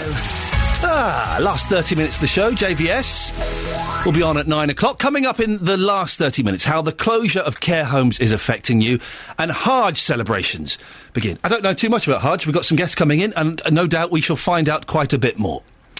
Now, with councils cutting budgets and a growing elderly population, there's a concern about the quality of home care that people get in the future. In Luton, £8 million a year is spent on housing people in care homes. Our reporter Tony Fisher has spoken to 93-year-old John Charlish from Argyle Avenue in the town and asked him about the time his wife, who has Alzheimer's, first went to the Laurels care home, which then closed down. Well, it was terrible at first because she was put in a little tiny room with a bed against the wall. She wouldn't go in it. It took them weeks to get... She used to stay downstairs, and they used to wrap her up in a chair. It was a difficult transition for her from moving out of home with you to the care home, the Laurels. Yes. I mean, I think it is for anyone. I know they got dementia or she got Alzheimer's. I still know that in somewhere different. Did she have Alzheimer's when she went to the Laurels, though, or did she? Oh, yeah. So you looked after her at home for 2 or 3 years, which must have been quite trying for you, and then eventually she went in a care home, which in a way must have been a relief for you? Yeah, I suppose it was. I'll never forget that day. They gave us some tea and they said, walk out. Walk out of here? Walk out of home? Walk out of home. Was that quite distressing for you? Terrible. I mean, when she was in there, she used to say, take me home, I don't like it here, you know, just break my heart. But in the end, going to that care home was a better place for her at the time? Oh, yeah, well, I mean, she was properly cared for. I mean, she wouldn't wash. The people used to come in here. The carers used to come and try and get her to wash. She wouldn't wash. Sometimes she'd go in the bathroom and cold up and get in there and try and wash her. But it happens with people with dementia. They don't swim in like water. No. But when she went to the Laurels, did they eventually manage to get around to persuade her that she needed to be washed? They rang me up and said she's had a bath. So she was all right then. And then, of course, the Laurels closed down. Yeah. When we heard that, I thought like mad. I did that. I went on television. So you were very annoyed at the fact that care home was closing down? See, we think the Laurels Well, it is the best place because all the people in there, apart from one or two, had Alzheimer's. So the whole place was geared to care for people with Alzheimer's, and they knew how to look after them. So that headline in the paper, "Moving my wife could kill her," I mean, thankfully that hasn't happened, has it, John? No, as a matter of fact, she's better now than when she was. She's in a care home called Wycombe in Luton. Yeah. And that is equally good at caring for people with Alzheimer's dementia. Well, yeah, and there is more people in there who have to be spoon-fed than in the Knowles, because she was probably the only one. And so she's with more people who are in a similar state. Yeah, and of course the kitchen is geared for that, so she gets a better variety of food in there. So in the end, it's worked out all right for her. But quite stressful for you over the time, having her move out of here, out of your own home, into that care home, then that care home closing down. And she's 92, the same age as you. Yeah, but 6 weeks older than me. Cheeky older woman. Tony Fisher there, speaking to John Charlish. 08459 455 555 is the phone number. Now, Muslims across beds, hearts and bucks start their celebrations of Hajj this week. It's the time when pilgrims across the world travel to Mecca. But for those not making the spiritual journey this year, there are other ways to mark the start of the Islamic New Year. The community radio station in Luton, Inspire FM, is running a Twitter campaign for the next 10 days to encourage people to sign up to do a good deed. And it's not just for Muslims. They want us all to take part. To explain more, I'm joined in the studio by Yasmin Akhtar from Inspire. Good morning, Yasmin. Oh, there we go. Let's try again. Good morning. Good morning. There we go. We can hear you now. Why are good deeds associated with Hajj? Well, first, thank you for having us on. And yes, we are running a campaign for Hajj, and the Twitter hashtag for that is hashtag 10 days of Hajj. 10 is 10 days of Hajj, all in one word. The reason why we're running this campaign is to give Muslims a chance who aren't going abroad for the pilgrimage an opportunity to feel the vibe of Hajj. And also we feel that the vibe of Hajj is something that's absolutely universal, and it would make all of us, it's something that we can all get involved with regardless of our level of religiosity and whether or not we are from the Islamic tradition, because ultimately the spirit of Hajj is about unity and it's about the wider social good, which means that we all hold a stake in that. So why not do something together to give it that larger impact? As an agnostic, how is Hajj beneficial for me? I think really to look at the spirit of an opportunity, and the Hajj is a time of the year where people are thinking more spiritually, those that do have a spiritual connection, and anyone can feed off of that. I mean, anyone can take from the good spirit of something. So I think it's more about that. I don't think Hajj itself is going to be a pull for you for this campaign, but definitely the elements behind Hajj and the opportunities for linking in with other people. For example, through the campaign we're working with Help the Aged, so we can have people visiting the elderly. We're working with local day centres and the L&D hospital, Feed the Homeless. So everyone holds a stake in their wider community and the social aspects of our community. So not necessarily, I'm not asking anyone to go on a pilgrimage or do anything ritualistically Islamic, but I mean, in our society we have lots of good, and a lot of that good comes from strong Christian values that were really embedded in these countries and in the West before. So we don't reject those just because they come from that tradition. And people will be doing good deeds. Is that normally associated with Hajj? Well, hopefully everyone should be encouraged to do good deeds. They should be doing good deeds all the time. All the time, absolutely. But I think it gives you that heightened sense of really wanting to get in there and, you know, get all your points during Hajj and make sure that you get all that extra reward which is promised. And like I said, feel the spirit of Hajj, because we'll also be showcasing various stories of people that have been on Hajj on Inspire FM, which is 101.5, and it's kind of run across Bedfordshire but mainly in Luton, and we will be showcasing the stories. And you'll notice I've spoken to lots of people who've been on Hajj, and the one thing they come back with is this really, really amazing deep sense of responsibility towards everyone around them, their society as a whole. So we're trying to find a way of instilling that attitude in people at home. If our listeners want to get involved, what can they do? Well, lots of things. So the best thing to do do in getting involved is follow the hashtag. So you'll have to follow at Inspire FM Luton on Twitter, and then the hashtag is hashtag 10 Days of Hajj. We're running the campaign between the 16th and the 26th of October. So pretty much from the word go, we're starting on 101.5, and the first show is tonight at 7:30 p.m. And each day there'll be a show dedicated to the 10 deeds, or the 10 days of good deeds. And each show will have a special guest, whether that's helping the aged, whether that's someone from Luton Borough Council supporting work, or different centres and environment calls, etc. And if you just listen in on 101.5 FM, you'll get to hear about what is that day's random act of kindness. And if you follow the hashtag, lots of those will be showcased. So it's about picking up different people's deeds, being inspired by it, and dipping in your own as well. Now, when you say random acts of kindness, give me a couple of examples. Okay, well, visiting your neighbour if you've not seen him or her or the family for a long time. Yep. Maybe make them something nice, giving up your seat on the bus, something as small as that, to actually going out of your way to set up a People don't give up their seats on buses or trains anymore. I did it the other day. An elderly lady got on, and there were people nearer her than me, but no one got up.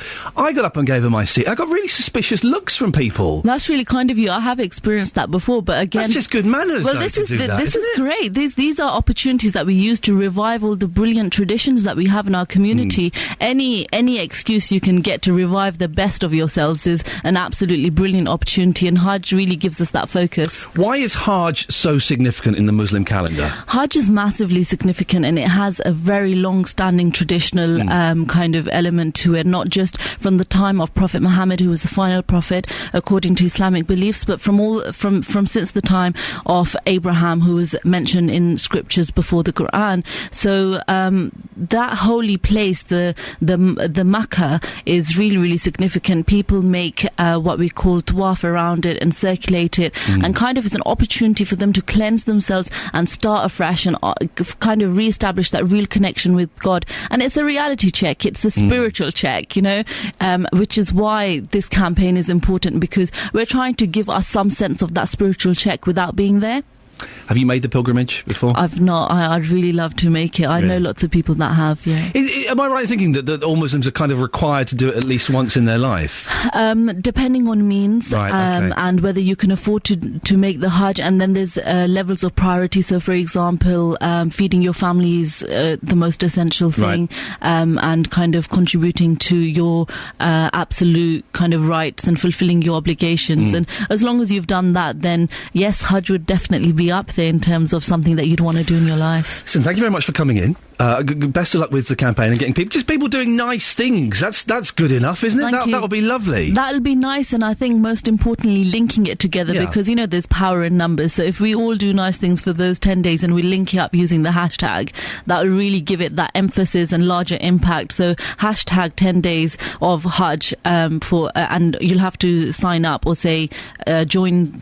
Sorry, my Twitter language isn't all there this morning. It was like my grandparents tried to explain to us. I'm the same thing. I can't speak in Twitter. Well, it's at Inspire FM Luton, which is the Twitter account. You follow us. That's the word. You follow us on Twitter and hashtag 10 Days of Hajj. Yasmin Akhtar, very nice to meet you. Thank you very much for coming in. Yasmin Akhtar from Inspire. We're going from bouncing all over the place like a crazy pinball. We're talking about banning smoking in cars. Let's go to David in Hemel. Good morning, David. Good morning. What's your take on this? Should we ban smoking in cars? I don't see. We've got bigger problems in this country instead of worrying about smoking in cars. I'm 65. When I don't smoke. When I was a kid, parents smoked in the house like chimneys. I can remember sitting there watching television on a Sunday. Yes. Where they watched the movies and smoke curling down from the ceiling and waving my arms around, making the smoke go around, and my dad blowing smoke rings. I remember going to the cinema. There was smoke. You could see it curling past where the projected the beam of light to the screen. Didn't do me any harm. I'm 65, fit and healthy, cycle every weekend. Well, good for you, but not everyone's that lucky. Well, is that luck? Well, yeah, because some people are more predisposed to getting lung conditions. Well, I should have got it by now, the amount of smoke that I was in, and I work around people everywhere. Every office I ever worked in, they smoked, and they work around me now smoking. But as I say, some people are more predisposed... I haven't got super lungs. Yes, no, some people are more predisposed to lung conditions, so you've been lucky. Well done. But what about those people that aren't so lucky? Well, maybe they're the minority. But I'm just making the counter-argument. As I say, I'm not speaking... smokers, but I can't see there's a big deal. David in Hemel, thank you very much indeed. A computer hacker will find out today whether the government will stop his extradition to the United States. Gary McKinnon, who has a form of autism, illegally accessed American military IT systems. He says he was looking for evidence of UFOs. Mr. McKinnon's case has been highlighted by those who think extradition agreements between the UK and the US are unbalanced. His mother, Janice Sharp, from Hertfordshire, has been campaigning tirelessly for over 10 years to stop him from being extradited out there to face trial. We spoke to her earlier on in the show. Well, Karen Todner is Gary McKinnon's lawyer, and she joins us now. Good morning, Karen. Good morning. Do you expect Gary's extradition to be halted? I certainly hope so. When David Cameron and Nick Clegg were in opposition, they were very vocal in their support for Gary, and Nick Clegg said it would be morally wrong to extradite him, and David Cameron said there was no compassion in him extradited. So I'm really hoping that the governments are now going to come through and fulfil their promises that they made. There were some people thinking, well, listen, hang on, he broke the law, he hacked into American computers, why should we be stopping him being sent to the US to face justice? Because he's British and the offences took place, and there were offences, Gary doesn't deny that, but the offences took place in the UK. He was arrested and interviewed by British police, was fully cooperative, and could and should be prosecuted here. Also, please don't forget that he's autistic, that he has chronic depression, and that Theresa May has very powerful medical reports prepared both by us and by the psychiatrist that she's commissioned to prepare reports saying that he will, that he will commit suicide if he was extradited. Well, as we were saying earlier, we heard from his mum earlier on, and she thinks that he will kill himself if he's extradited. Is that looking likely that could happen if he does go over to the States? Oh, I don't think Gary McKinnon will ever set foot in the United States, because I think the day that I have to ring him and say, that's it, the legal process is over, I have no doubt in my mind that he will commit suicide. I think if Theresa May says today he has to go, I think that's equivalent to signing a death warrant. Is that fair to put that on Theresa May's shoulders? Well, she is the Home Secretary, and it's not a threat, because it's coming from someone who's autistic, who is chronically depressed, and actually that's just how it is. I mean, that's reality of what the situation is, and she needs to deal with that reality. Have you spoken to Gary today, Karen? Not today, no. When was the last time you spoke to him? I mainly speak to his mother. Right. I spoke to him last 2 or 3 months ago. I mean, he has a terrible life. He lives in his flat in North London. He lives in the dark most of the time. He's crying a lot. He's in a terrible place. It's pretty likely it's going to go your way, isn't it? Everything seems to be indicating that. How confident are you? I want to be confident, but at the same time, I do have worries, because it's been a long, long battle, and there's been, it's been a real roller coaster, this case. We've had moments where we thought that's it, we're home and dry, and then at times that we've been crushed. So I don't want to get my hopes up too much, but I can't believe that the government would go back on their promises they made that were so, they were so clear when they were in opposition. Karen, I'm sure we'll speak to you again later on in the week. Karen Todner, Gary McKinnon's lawyer. A decision is being made. We hear it's going to be around about 12:30, or an announcement is going to be made. The decision, I'm sure, has been made already as to whether he is going to be extradited to the US. This is Iain Lee on BBC Three Counties Radio. We were talking about whether smoking should be banned in cars or not. There are calls to ban it in cars. It makes common sense, doesn't it? If you're being distracted by having to light a cigarette or get a cigarette out of a packet, that can't be good while you're driving. And also, you've got something in your hand. You should have both hands on the wheel. We've had a text. Iain, smoking should be banned, as was the use of phone. Oh, we've had that one already, yes. We have. I think we've read those ones, yes, we have. Iain, give people the right, but fine them hard like they do in the States for throwing cigarettes out of windows. That's Gary, who's commented on the Facebook page. And you can go on the Facebook page if you want. Go to Facebook, find BBC Three Counties Radio, and sign up. And then you can join in the conversation and debates there. And we often post little bits of video and little bits of audio and things like that perhaps you don't get to hear on the show. We can go now to Professor John Britton, who is from the UK Centre for Tobacco Control. Good morning, Professor. Good morning. What exactly is the UK Centre for Tobacco Control? For Tobacco Control Studies, a research centre. It's a link or a group of 10 universities in the UK interested in tobacco research and policy. What do you think about banning smoking in cars? Should we do it? I think we should. The evidence that's been published today just demonstrates how high levels can be in a car, and clearly that is a threat to the health of a child travelling in the car. Yeah. But we've argued previously that the similar problem occurs for work vehicles. It's common to see work vehicles go by where somebody is smoking, and usually a young sort of apprentice or labourer in the van is also being exposed to smoke and can almost certainly do nothing about it. And of course the highway code is pretty strong in saying you shouldn't be doing things that distract from concentration on driving. So for various reasons we've argued that smoking in cars should stop. We had a call earlier on from someone who said that he's 65, his parents smoked, he grew up in an era when everyone smoked, there was smoke everywhere, hasn't affected him. What do you make of that? Well, my grandfather survived the First World War, but I wouldn't say the First World War was a particularly safe place to go. That's a very good as argument. a soldier. The thing is, he's been fortunate, yes. But the likelihood is that his exposure to smoke has impacted on him, but just to a fairly modest degree. But there are other people for whom that's not the case, and that passive smoking and active smoking has a huge impact on their health. Passive smoking is real, isn't it? Because there are some people who would argue that passive smoking is a myth. There is no evidence that if you're having a cigarette and I'm nearby, it has any effect on me. That's completely wrong. There are very few people with any information or awareness of the health, potential health hazards of passive smoking who would agree with that statement. There's very clear evidence that passive smoking is harmful to adults and children, and especially children. It causes something like 150,000 new cases of disease in children every year, and it kills 40 children from sudden infant death syndrome. It's no joke. It's a real threat, and we need to do something about it. Listen, I'm completely on your side. I think it should be banned in cars. But there are people listening to this now who are saying, hang on a second, human rights, you're taking away my human rights, stop picking on the smokers. Yeah, human rights argument works as far as what the smoker is doing affects the smoker alone. But as soon as a cigarette smoke transgresses into somebody else's private space or impacts on somebody else's health, it's also a human rights issue for that person. If that person is a child, that... Oh, Professor?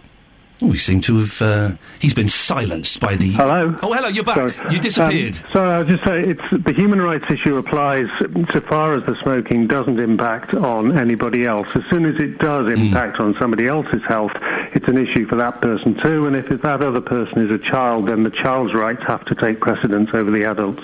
Smoking in homes? Should we ban that? It'd be very difficult to ban legally, but smoking in homes is a much bigger health hazard. And part of the reason for arguing for change in policy in cars is that we know that when you introduce new public policy like that, lots of smokers look at their behaviour and think, well, if I shouldn't smoke in my car, I probably shouldn't smoke in the home as well. We've seen a big reduction in smoking in the home over the last 10 years, and we want that to continue. Professor, don't you miss, though, the smoky pubs? I certainly don't miss coming home at night smelling of smoke and then having to clean my clothes the next day or wash them because they stink of smoke. No, I don't miss that at all, and I'm not sure that very many people out there do either. Professor John Britton, thank you very much. From the UK Centre for Tobacco Control. Mike is in Bedford. He texted in. We've got him on the phone now. Good morning, Mike. Yeah, good morning, Ian. I think you just need to look at the ceilings of anybody who smokes or a family that smokes.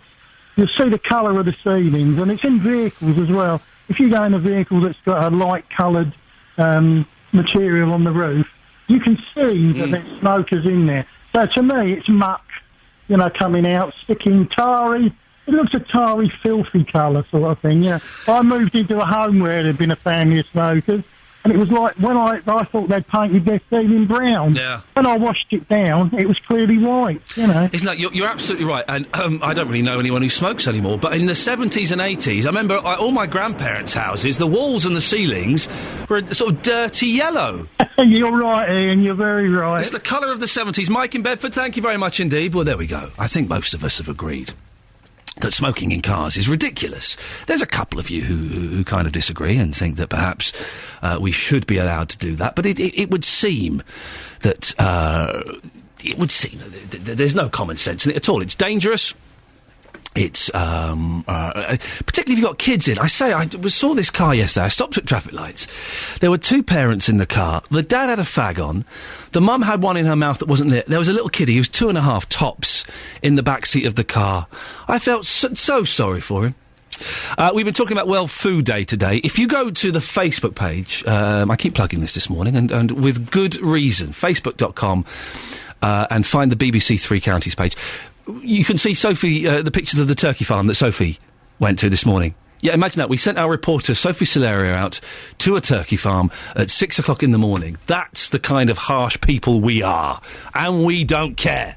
There's also pictures of the pig farm that we focused on as well. And we always put up little pictures and little clips and bits from the show, and sometimes we put some videos up there as well. So do go and have a look. That's it. That's your lot from me. Back tomorrow at 6 o'clock with more of the same old nonsense. Do stick around there, because after 9, Jonathan Vernon-Smith will be talking about Gary McKinnon. Till tomorrow. Ta-ta. Getting beds, hearts and bugs talking. This is BBC Three Counties Radio. Thank you, Iain.